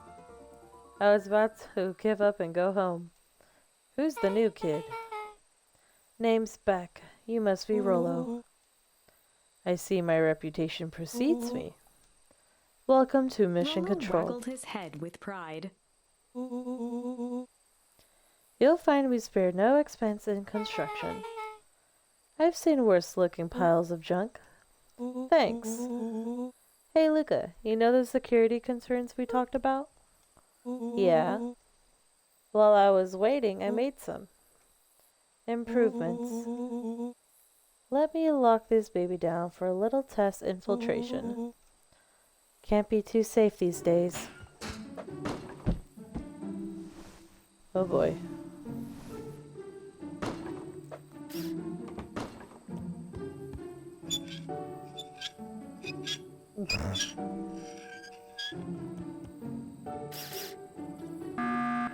Giving him a bit of a time. What the frick? He goes all out, doesn't he? Always. Lavish. Oh boy.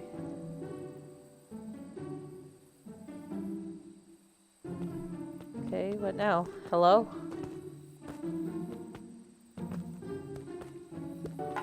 What do I do? Oh, I see.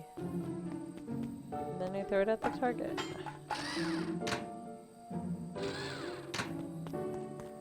Bruh.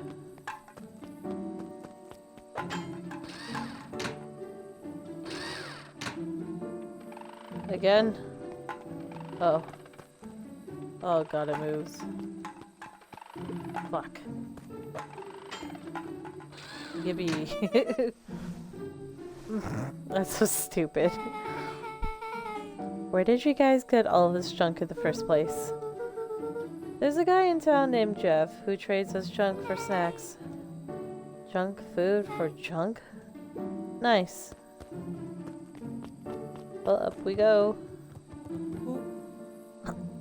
So, pretty sweet security, right? It was imaginative, I'll give you that.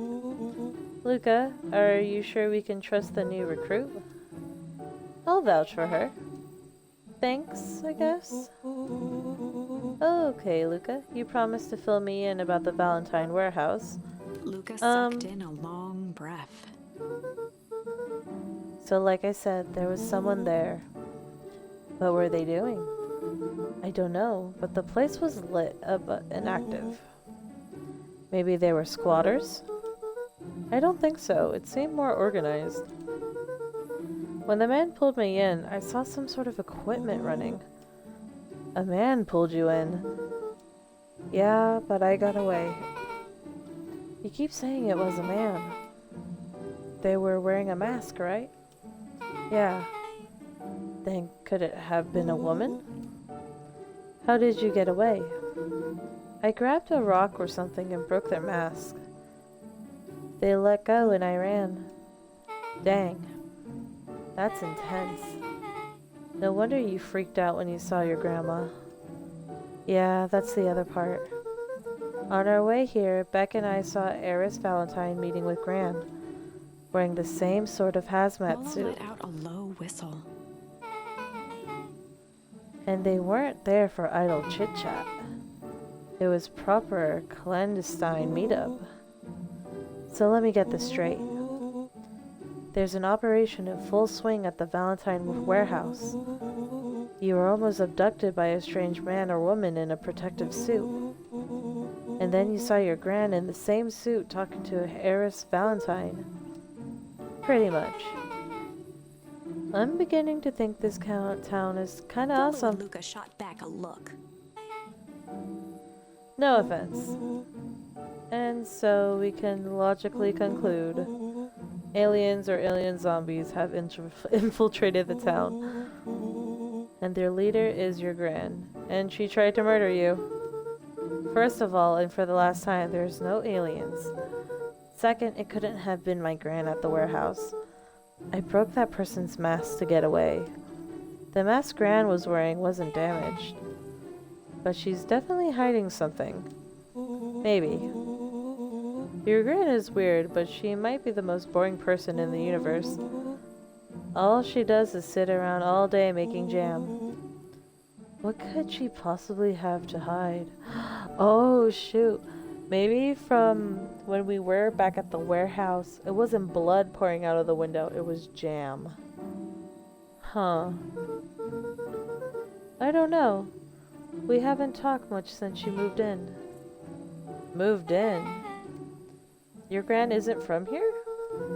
No, she came a few months back to take care of me after his mom went missing. Did you know your gran before? Not really, no. It's been years since I'd seen her. Luca, don't take this the wrong way, but are we sure your gran is on the up and up? Luca gazed out the window. Oh no. I'm just saying. It sounds like strange stuff has been happening since she showed up.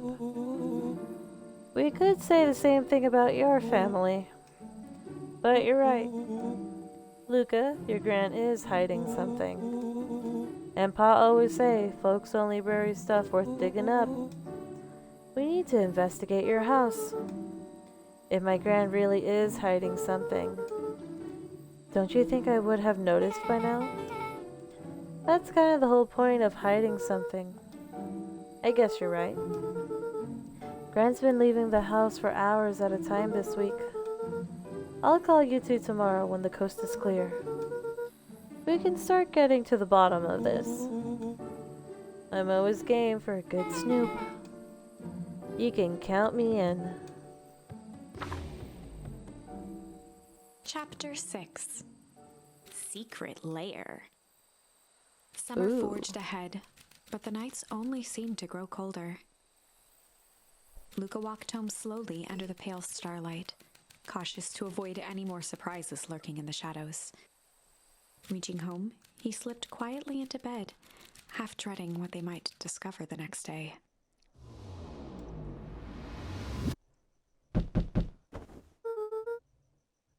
What time is it?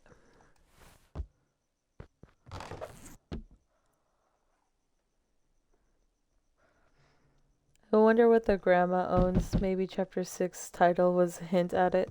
Maybe. So in actually Luca's house, this store right here, this first store, his gran is hiding something because it's locked. At first I thought it was her bedroom, but no. Gran sleeps with us in our bedroom, on her own bed. And in this door right here is his parents' room. So that's also locked, but he won't go in. So it's kind of like, yeah, it could go either way. Rollo, what on earth is that? Huh? That ridiculous thing on your head. Oh, this? It helps me think. You're gonna need a lot more of those. Joke all you want. We'll see who's laughing when I crack this case wide open. The coast is clear? Yep, whatever she's been up to this week, it's been keeping her busy most of the day. Very well. The game is afoot. Luca and Beck rolled their eyes as Rollo strutted across the room. If I were a gran, where would I hide my deepest, darkest secrets? Perhaps where you might least expect it. Rollo flung open the cabinet with confidence. He coughed Aha! as a veil of dust hit his face. I think it's safe to assume anything that dusty isn't what we're looking for. Or maybe that's what she wants you to think. Then again, any good detective knows not to trust their first hunch. First hunches are for suckers.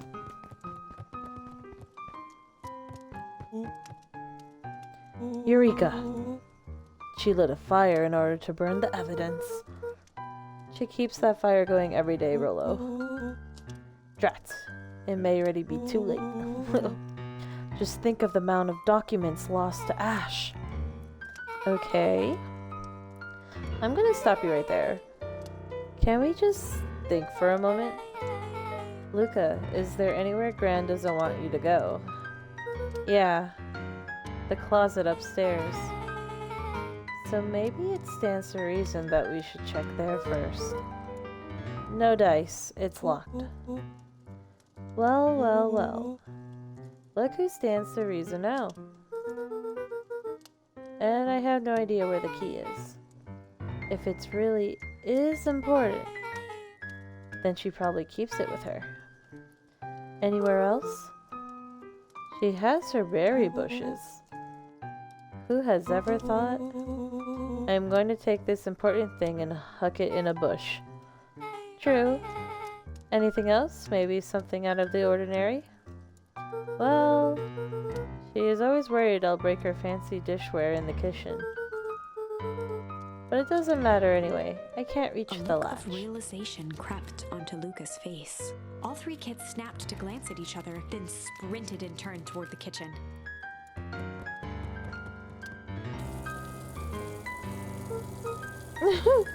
The fridge and kitchen sink is still on. Alright, Rollo. This is your time to shine. Ah, yes. You've called upon my expert detective skills. And now I shall Before he proceed could with. finish, Luca scrambled up Rollo's back.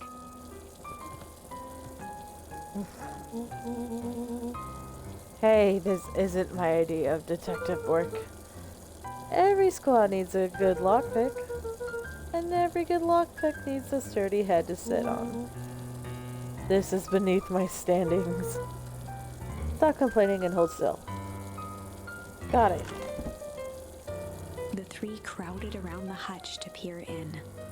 With the glass doors opened, a perfect porcelain display gleamed in front of them. Their eyes searched for anything amiss. But the only distinct feature was its impeccability. Well, that was anticlimactic. Yeah. I don't really know what we were expecting. Like, oh hey, let me just yank on this random As teacup Beck pulled and... on one of the teacups, it slanted forward with a hollow click. Oh god. The entire hutch began to rustle and slide under its own power. What the... Seems like your gran has been doing some remodeling. Dude was only two types. People have secret layers. Evil masterminds? And superheroes. So which one do we think she is? We're about to find out.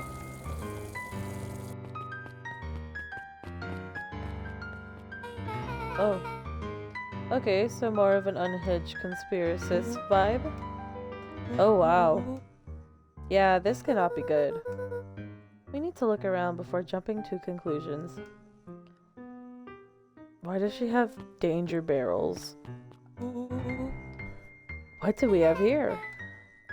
Barrels mark caution, explosive. And jam jars? That's enough jam to feed the whole town. What kind of incendiary jam is your gran making? Oh no. She wouldn't have had me walk around town delivering bombs, right? Only one way to find out. Casually spun open a lid and dipped his finger in the jam. Oh god. He Huckleberries. smacked his lips. A hint of brown sugar. And ink? Rollo What? plunged his hand in the jar, fishing out a soggy slip of paper. Rollo offered Aha. the slimy note to Luca and licked his fingers clean. It's addressed to Mrs. Fratelli. A Gram? It says, last night I used the disguise Harris provided to scout the location. The timing window should be possible. Operation Sparkplug is a go. Oh man, are they doing a heist? Whatever it is, it can't be good. So, more a bombshell than a bomb, am I right? You're new here, so I'll let it slide. But I'm the bad joke guy around here. Oh god. Oh.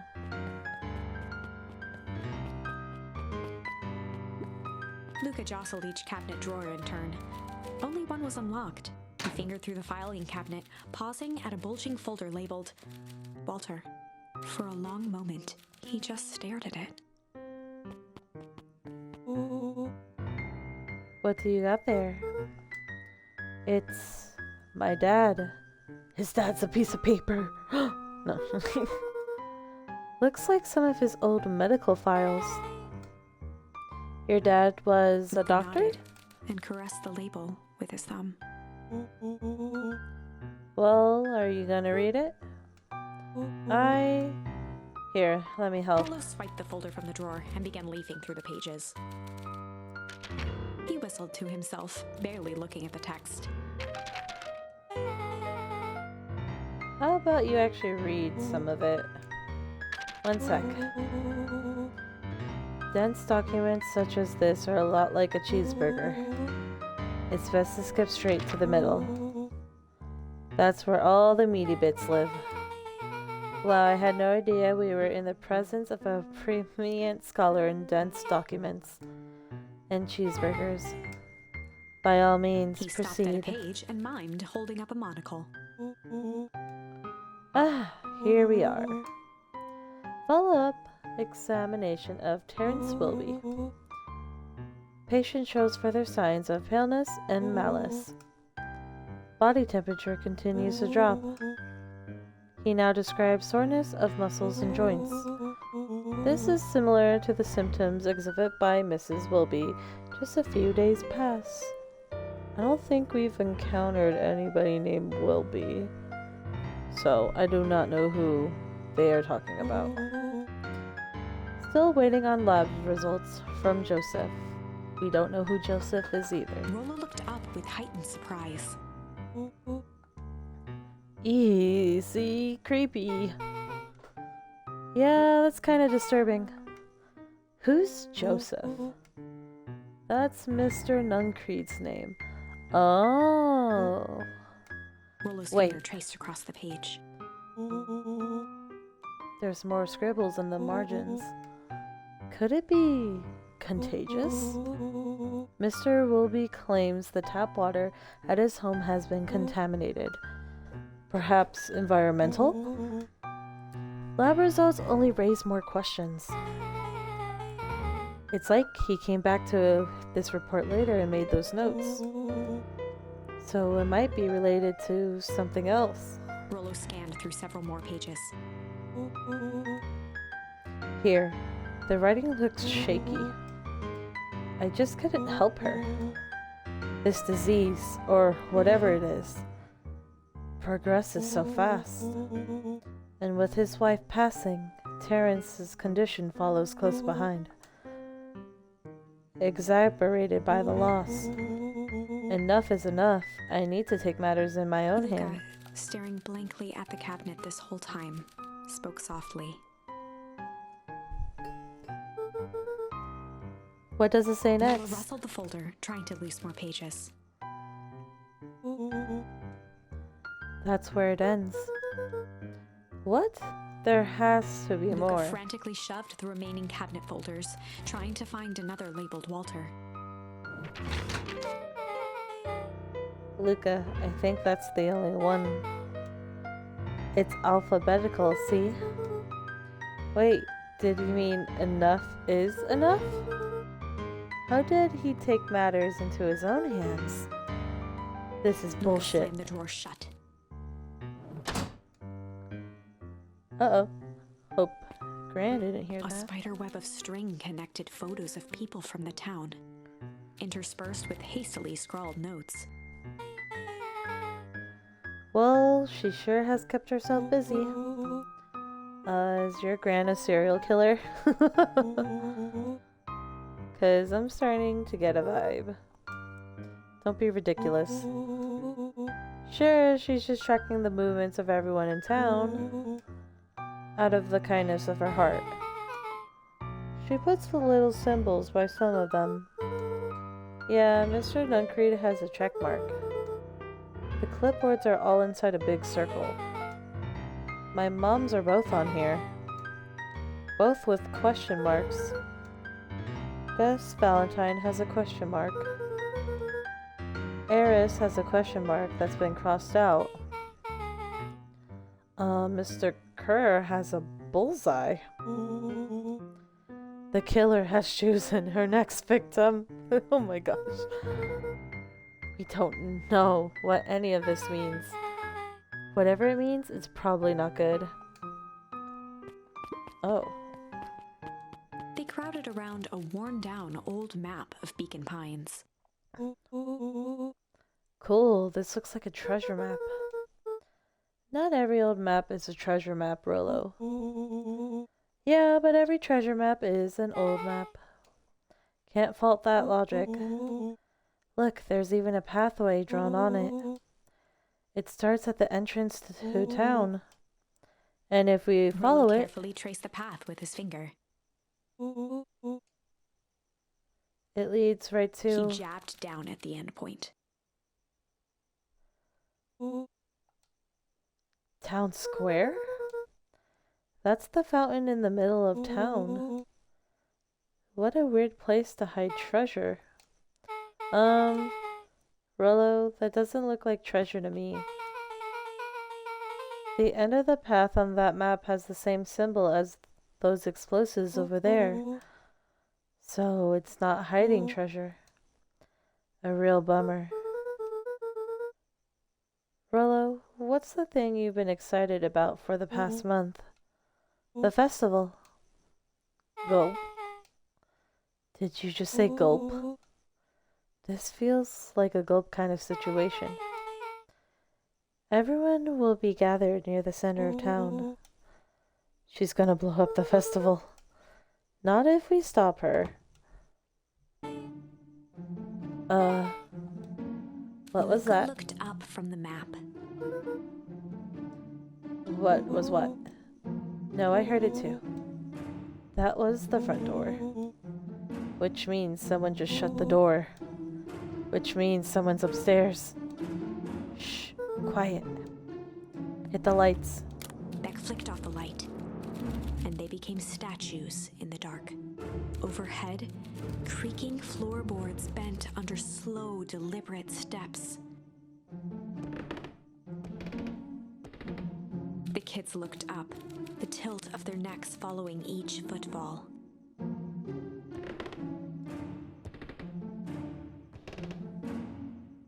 Then suddenly, it stopped. Without realizing, they'd been holding their breath. All three exhaled shakily and glanced at each other. A muffled male voice broke the silence. Hello? A final few footsteps reached the entrance above them, and the voice now echoed down the stairs. Anyone down The there? three kids shuffled to the corners without a peep. As he began to descend the stairs, the man's voice punctuated every new step. Thump. Yoo-hoo. Oh boy. I'm not here to hurt anyone. I'm just here to help. Just... At the bottom step, the man paused, squinting to search the room for signs of life. Huh. Guess it's Rollo nothing. shifted suddenly. Oh Luca boy. gave him an intense, chastising look and whispered through clenched teeth. Rollo, don't. It was too late. Rollo was already inching toward the stairway. He screeched as he charged toward the shadowy figure. Flaming chicken coop. With all his weight, Rollo tackled the man to the ground. Oh my god. Rollo? Mysterious creepy man? Anyone From the there? dark corner, they saw something move. Well, I didn't know if I had it in me. But there was only one way to find out. Holy crap, Rollo, that was awesome. Wait, did you just kill that person? Luca scrambled to the hunched figure on the ground. Pressing his fingers to the man's neck, he sighed with relief. You sure clobbered him good, Rollo. He knocked out cold. As Beck flicked back on the light, Luca and Rollo both gasped in stereo. Mr. Tolliver. Chapter 7. The Interrogation of Hiram Tolliver. Oh boy. Still unconscious, Mr. Tolliver slumped heavily in a shoddy old chair. His hands were bound with rope, his feet tied with some loose string. They tied his ass up? Oh my goodness. The kids huddled in a circle, discussing their plan. One thing was certain, they couldn't just let Mr. Tolliver go. They needed to know what he was doing in Luca's house.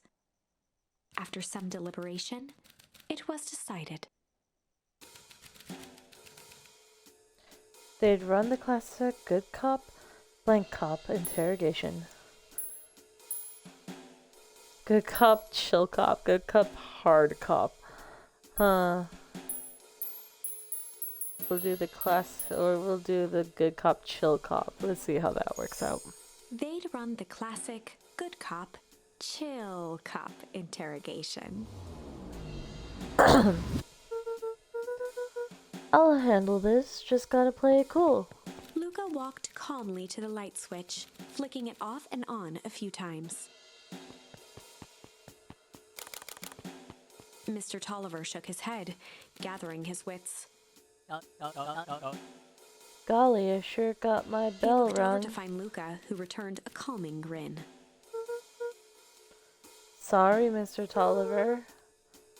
This was all a big mistake. Luca, what's going on here? Why do you have me strapped down? No one's fault, really. Rollo just got a little startled. Rollo's Rollo and here. Beck emerged from hiding to give a timid wave. Well, alright. Mistakes happen. You kids gave old Hiram a good scare. Let's just get me out of these ropes and call it Luca even. glanced over to Rollo and Beck, who replied with skeptical looks. Mr. Tolliver, why are you in my grand's basement? I'm here to help, of course. Help with what? What's my gran up to? If you'll just cut me loose, I can show you. How do I know we can Mr. trust you? Tolliver exhaled with disappointment. Luca, have I ever done wrong by you? No. And since your gran moved to town, haven't I been nothing but welcoming? Yeah. So why would I turn my back on your family now? It's just... all this stuff seems pretty weird. A board with names of people from town. An archive of my dad's old disturbing patient Luca notes. gestured to the corner. Barrels of explosives. I can explain everything. You just need to untie me. You kids deserve an Luca explanation. looked again to Rollo and Beck. This time they shrugged. Luca began to slowly loosen the bindings. Mr. Tolliver gently rubbed his wrists. That's a good lad. This will all make sense He in edged time. imperceptibly toward the stairs as he spoke. He's gonna run. You see, this town has secrets, Luca. A very dark past Before the indeed. kids had even noticed his movement, Mr. Tolliver was at the light switch. A past that must be He brought punctuated to... his final words by flicking the switch and rushing up the stairs. light. Beck Son of darted a... to the wall and turned back on the lights. It was too late. Rollo confirmed what they all heard. He just locked us down here. Mr. Tolliver's muffled voice came from behind the door. I wasn't lying, you know. This is for your own good. You kids just keep tight down there. And let the adults handle They this. looked bewildered at each other. Play it cool, huh? Not now, Beck.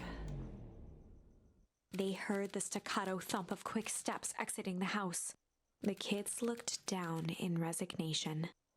This isn't how it goes in Hank Atomic. For some reason, they'd always assumed it was up to them to save their town. Luca opened his mouth, hoping to conjure some magical words to make this right. Only a hollow croak escaped. The end. Oh. Well, we certainly aren't going to find a grand resolution to our tale locked in a basement. No, we are not. Back to the drawing board.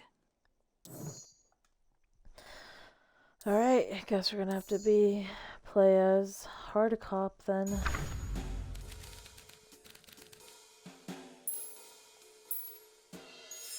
They'd run the classic good cop, hard cop interrogation. Rollo brandished a steely gaze. I've got this. Read about it 100 times. Rollo swaggered past the chair which propped up the slumping Hiram Tolliver. Without even looking at his captive, he began with a long, blustery drawl. Jesus. Well. Mr. Tolliver. Mr. Tolliver remained motionless. He's Rollo dead. spun around to face him. He'd clearly expected to rouse Mr. Tolliver with his booming voice. Mr. Tolliver. Beck and Luca gave each other an unsure glance. Rollo slammed his fist on the table. Oh, I said, Mr. He Tolliver. grabbed the table lamp and beamed it onto the unconscious face. Jesus Christ.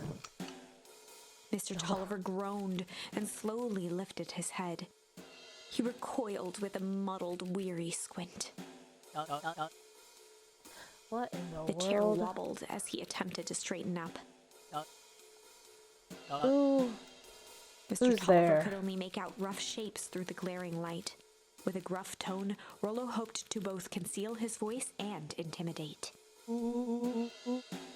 I'll be asking the questions here, punk.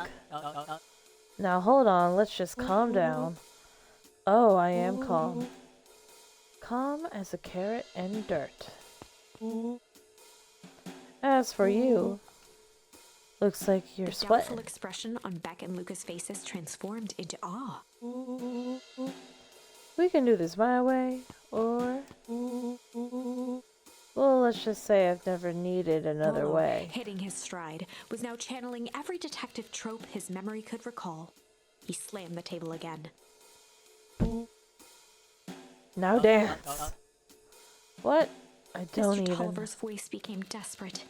He was nearly in tears. You've tied me down. How on earth could I dance? Dance with your mouth, punk. Spill the beans. What are you doing poking around this house? I'm here to help Juniper. To make sure everything's ready. Oh, so you're in cahoots with Gran. Mr. Gran. Tolliver was in a daze, now more confused than ever. Gonna help her blow up the festival, eh? Blow up the festival? He Good shook his Lord. head, feeling more and more dizzy. No, you've got it all wrong. Where is she now? She's headed to the source. Source? What's the source? His It's voice where- faded to a whisper. The town began. Where it all began. What is Operation Spark With Plug? that, Mr. Tolliver passed out cold. Oh, Rollo swung around with a repentant grimace. damn, Rollo. I think you went a little too hard on him. What did he say about the source? It's where the town began? We need more information.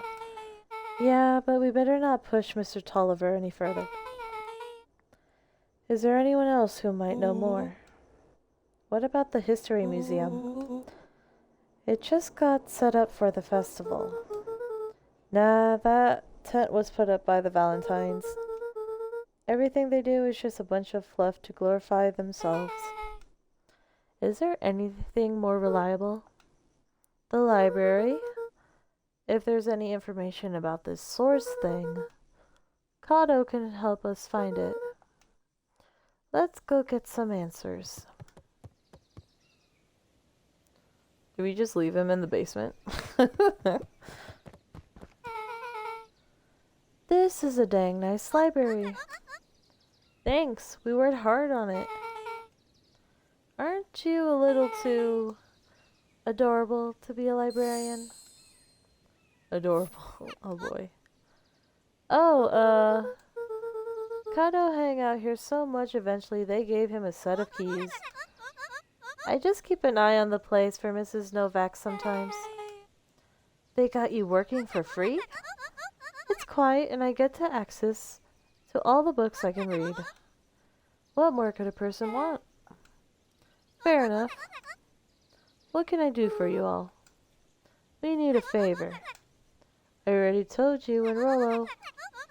I can't put you any higher on the wait list for the next Hank Atomic. And if you're here with more candy, I'll have you know I can't be bought. Call it a personal code of conscience. Actually, we're looking to do some research. Now you're speaking my language. What are you looking for? The thing is, we sorta don't know. What do you got on the history of the town? Huh. There's the country record archives. What's in those? Births, deaths, newspaper clippings, stuff like that. Pretty boring reading. But they do go all the way back to when the town was founded. Great, we'll start there. Chapter 8. 6 feet under, 3 towns over.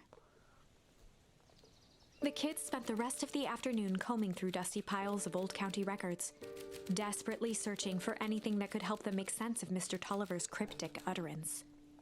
Luca tried to shake the thought of Gran's basement, but his focus wavered. Explosives, messages hidden in jam, dossiers on various town figures, and a corkboard threaded with photos. Gran was the only family he had left. He still couldn't bring himself to believe the worst. But the old map with the symbol of explosives in town square made that difficult.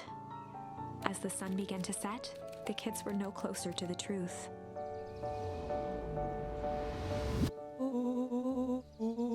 If I have to read any more records, my eyeballs are gonna pop.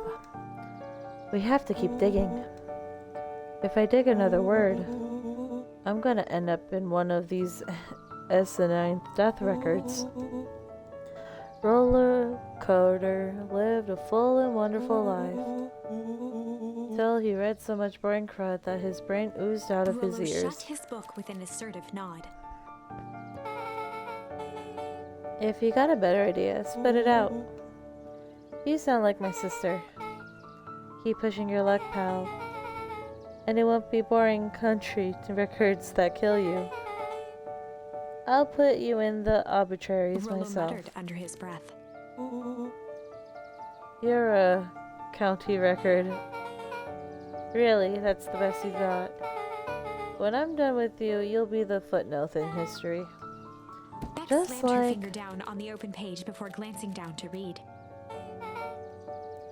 Jay Hartford here. I love to see you try. Hey. We're all a little tired here. Let's just take a minute Something and... tickled the back of Luca's mind. Wait, what was that name, Beck? In the orbit? Or in the orbit? Jay Hartford? From Brookfield Tribune 8 years ago? That can't be right. What is it? Jay Hartford. That's my grand's name. Juniper Hartford. Maybe there's 2 Jay Hartfords. Mrs. Hartford is survived by her younger daughter, E. Hartford. My mom's name is Eleanor. Okay, this is getting creepy. If your gran is 6 feet under, 3 towns over, then who am I living with? Oh. Yeah, no. What the heck? The question hung in the air.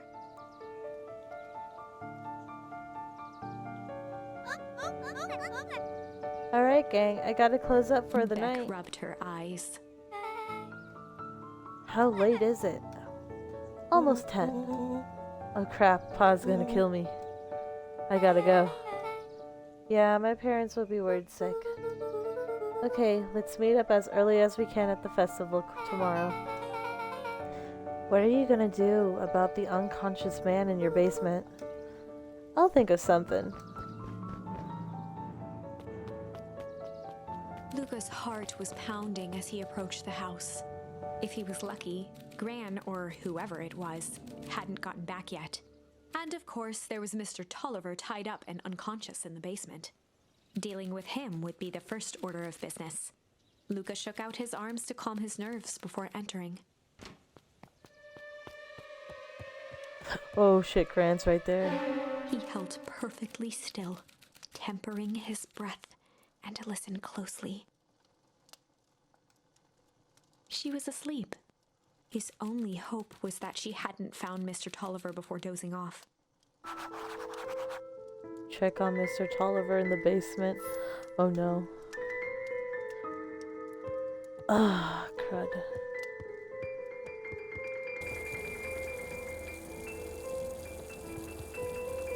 The door's still open.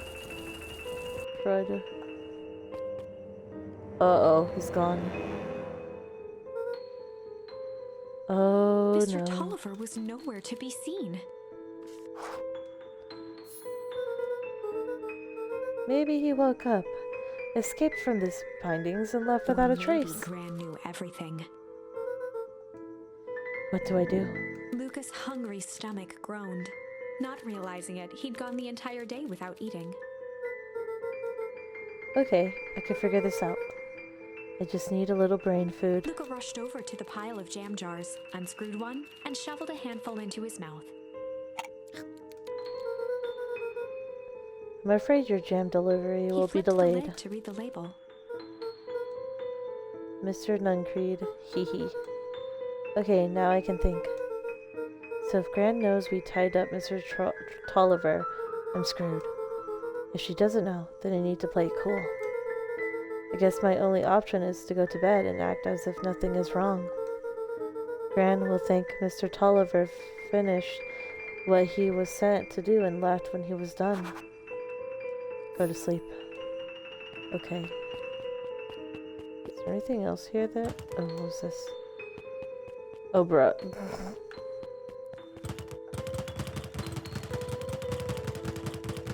What the fuck? Granny out here box matching things now? That's crazy.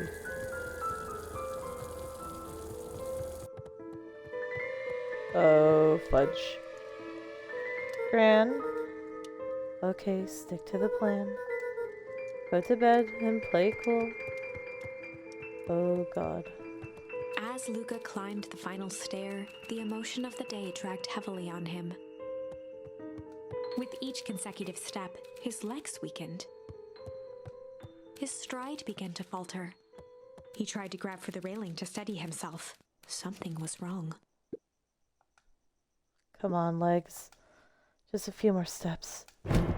Luca groaned Oh. and tried to move. Her jam had poison His in it. limbs might as well have been bolted to the ground. Through numb lips, he mumbled just before falling asleep. The germ.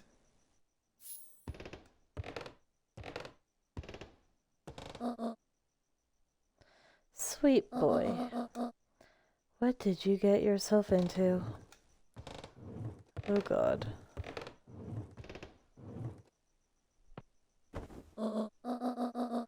Rest now and let me handle everything. Oh god. Chapter 9. A speech to end all speeches. Luca awoke to find himself face down in bed. He moaned into his pillow. Why would Gran drug him? Or rather, why was she trying to drug Mr. Nuncreed? Oh. Shaking the questions from his woozy head, Luca snapped back to the matter at hand. The festival.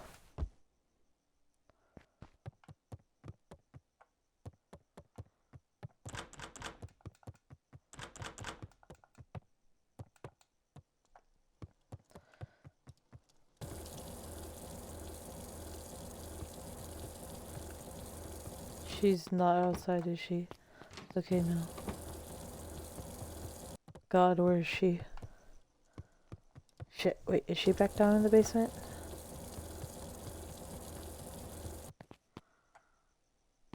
Okay, no. God damn it, go back.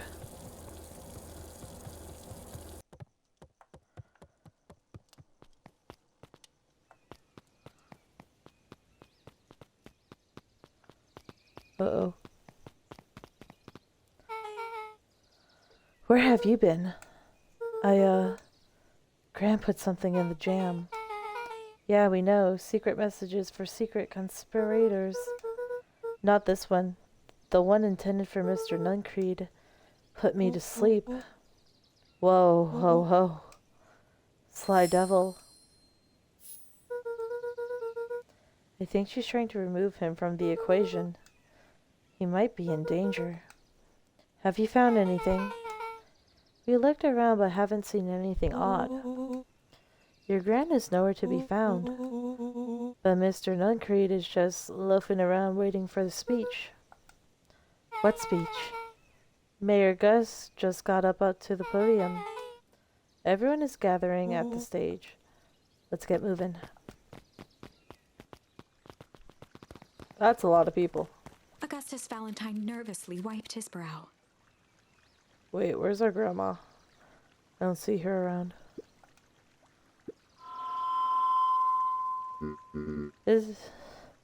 Hello, Beacon Pines. I'm Augustus Valentine, your mayor, and I suppose you already know that. Well, yes, before we get started, I just wanted to take a moment to recognize someone who couldn't be here today. This town wouldn't be where it is today without my father, Sharper Valentine. So I thought we could begin with a round of applause befitting such a great man.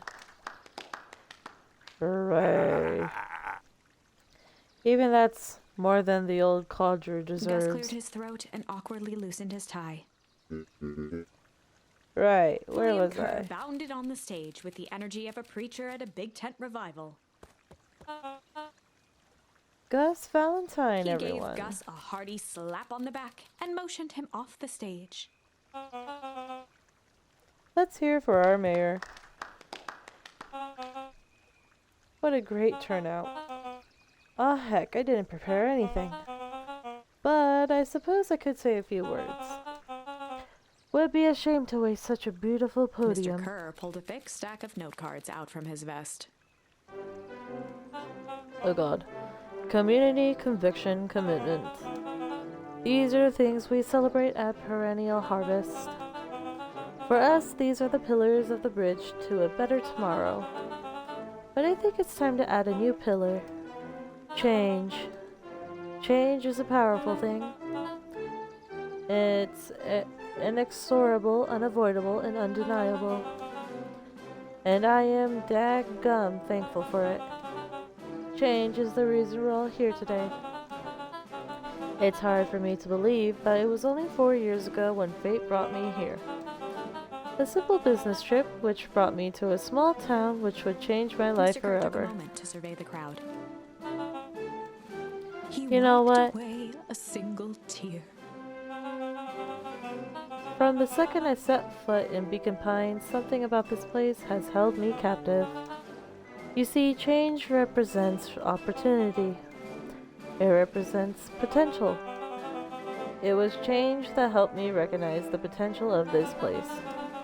To see that the people of this town, despite suffering great loss, still held on to the things that made them special. He thumped the podium to emphasize each word. Community, conviction, commitment, Mr. Kerr change. nodded confidently, biting his lip. The crowd Oh. was silent in rapt attention. Fate made a perfect match that day. Nothing is more important to you all than community. And Perennial Harvest is a community first and Mr. Kerr foremost. methodically made eye contact with each section of the crowd. The only way you made it through the foul harvest was an unshakable conviction. A conviction that a better tomorrow was just over the horizon. Perennial Harvest was founded on the conviction that we are that horizon. The festival is a symbol of our commitment to each other. His voice began to build to a crescendo. We now walk hand in hand into a future where we will shape together. And that is what change is all about. Grabbing the future by the scruff of the neck and making things happen. Change is a choice. I am tickled pink that we will all be making that choice together. How great is that? Just imagine what we can accomplish. Oh God. What was The crowd that? began to look around nervously. Don't worry, a little thunder isn't going to ruin this day. Everyone remain Mr. calm. Kerr quickly flicked through his note cards. Where was I? Through all my travels, I have learned one true thing. One always reaps what they sow. We all have planted a lot of good in this town. And so it is with a happy heart that I can He proclaim raised his hands up to the heavens. our harvest awaits. What the fuck? At that moment, a merciless wall of impossibly cold air ripped through the crowd, instantly freezing everyone and everything it touched. What the hell? For a man like William Kerr, this was a fitting way for things to end. On a stage, with an entire town frozen in rapt attention for the rest of time. The end. There's that ice again! Whenever I think we're getting close, it comes along and ruins everything! Maybe we should just quit? Maybe you should just close the book, walk away, and never think of me again. No, I don't mean that. We got a little closer this time. We just need to try again. Please. Alright. Alright, well, that is a lot. Okay, so we have this big ice, like, I don't know what to even call it, but it freaking captures whatever it touches and just freezes everything. Since the grandma wasn't in that festival, could she be the one setting it off then? That's the thing. Wait, then again, that's not really our grandma now, is it? It's just some random person. Unless something happened, and it's just another family member. Or what if secretly something happened, and that is actually our mom, in disguise as a grandma? I don't know. Alright. Yeah, this is a lot to uncover. But that'll be it for today's stream. I know I streamed twice in one day. The story is just so good. I'm just so curious about what happens next. We have a lot of options to go by through and just look through it all, honestly. But that'll be it. So thank you so much for today's stream. And up until next time, take care, have a good one, and goodbye.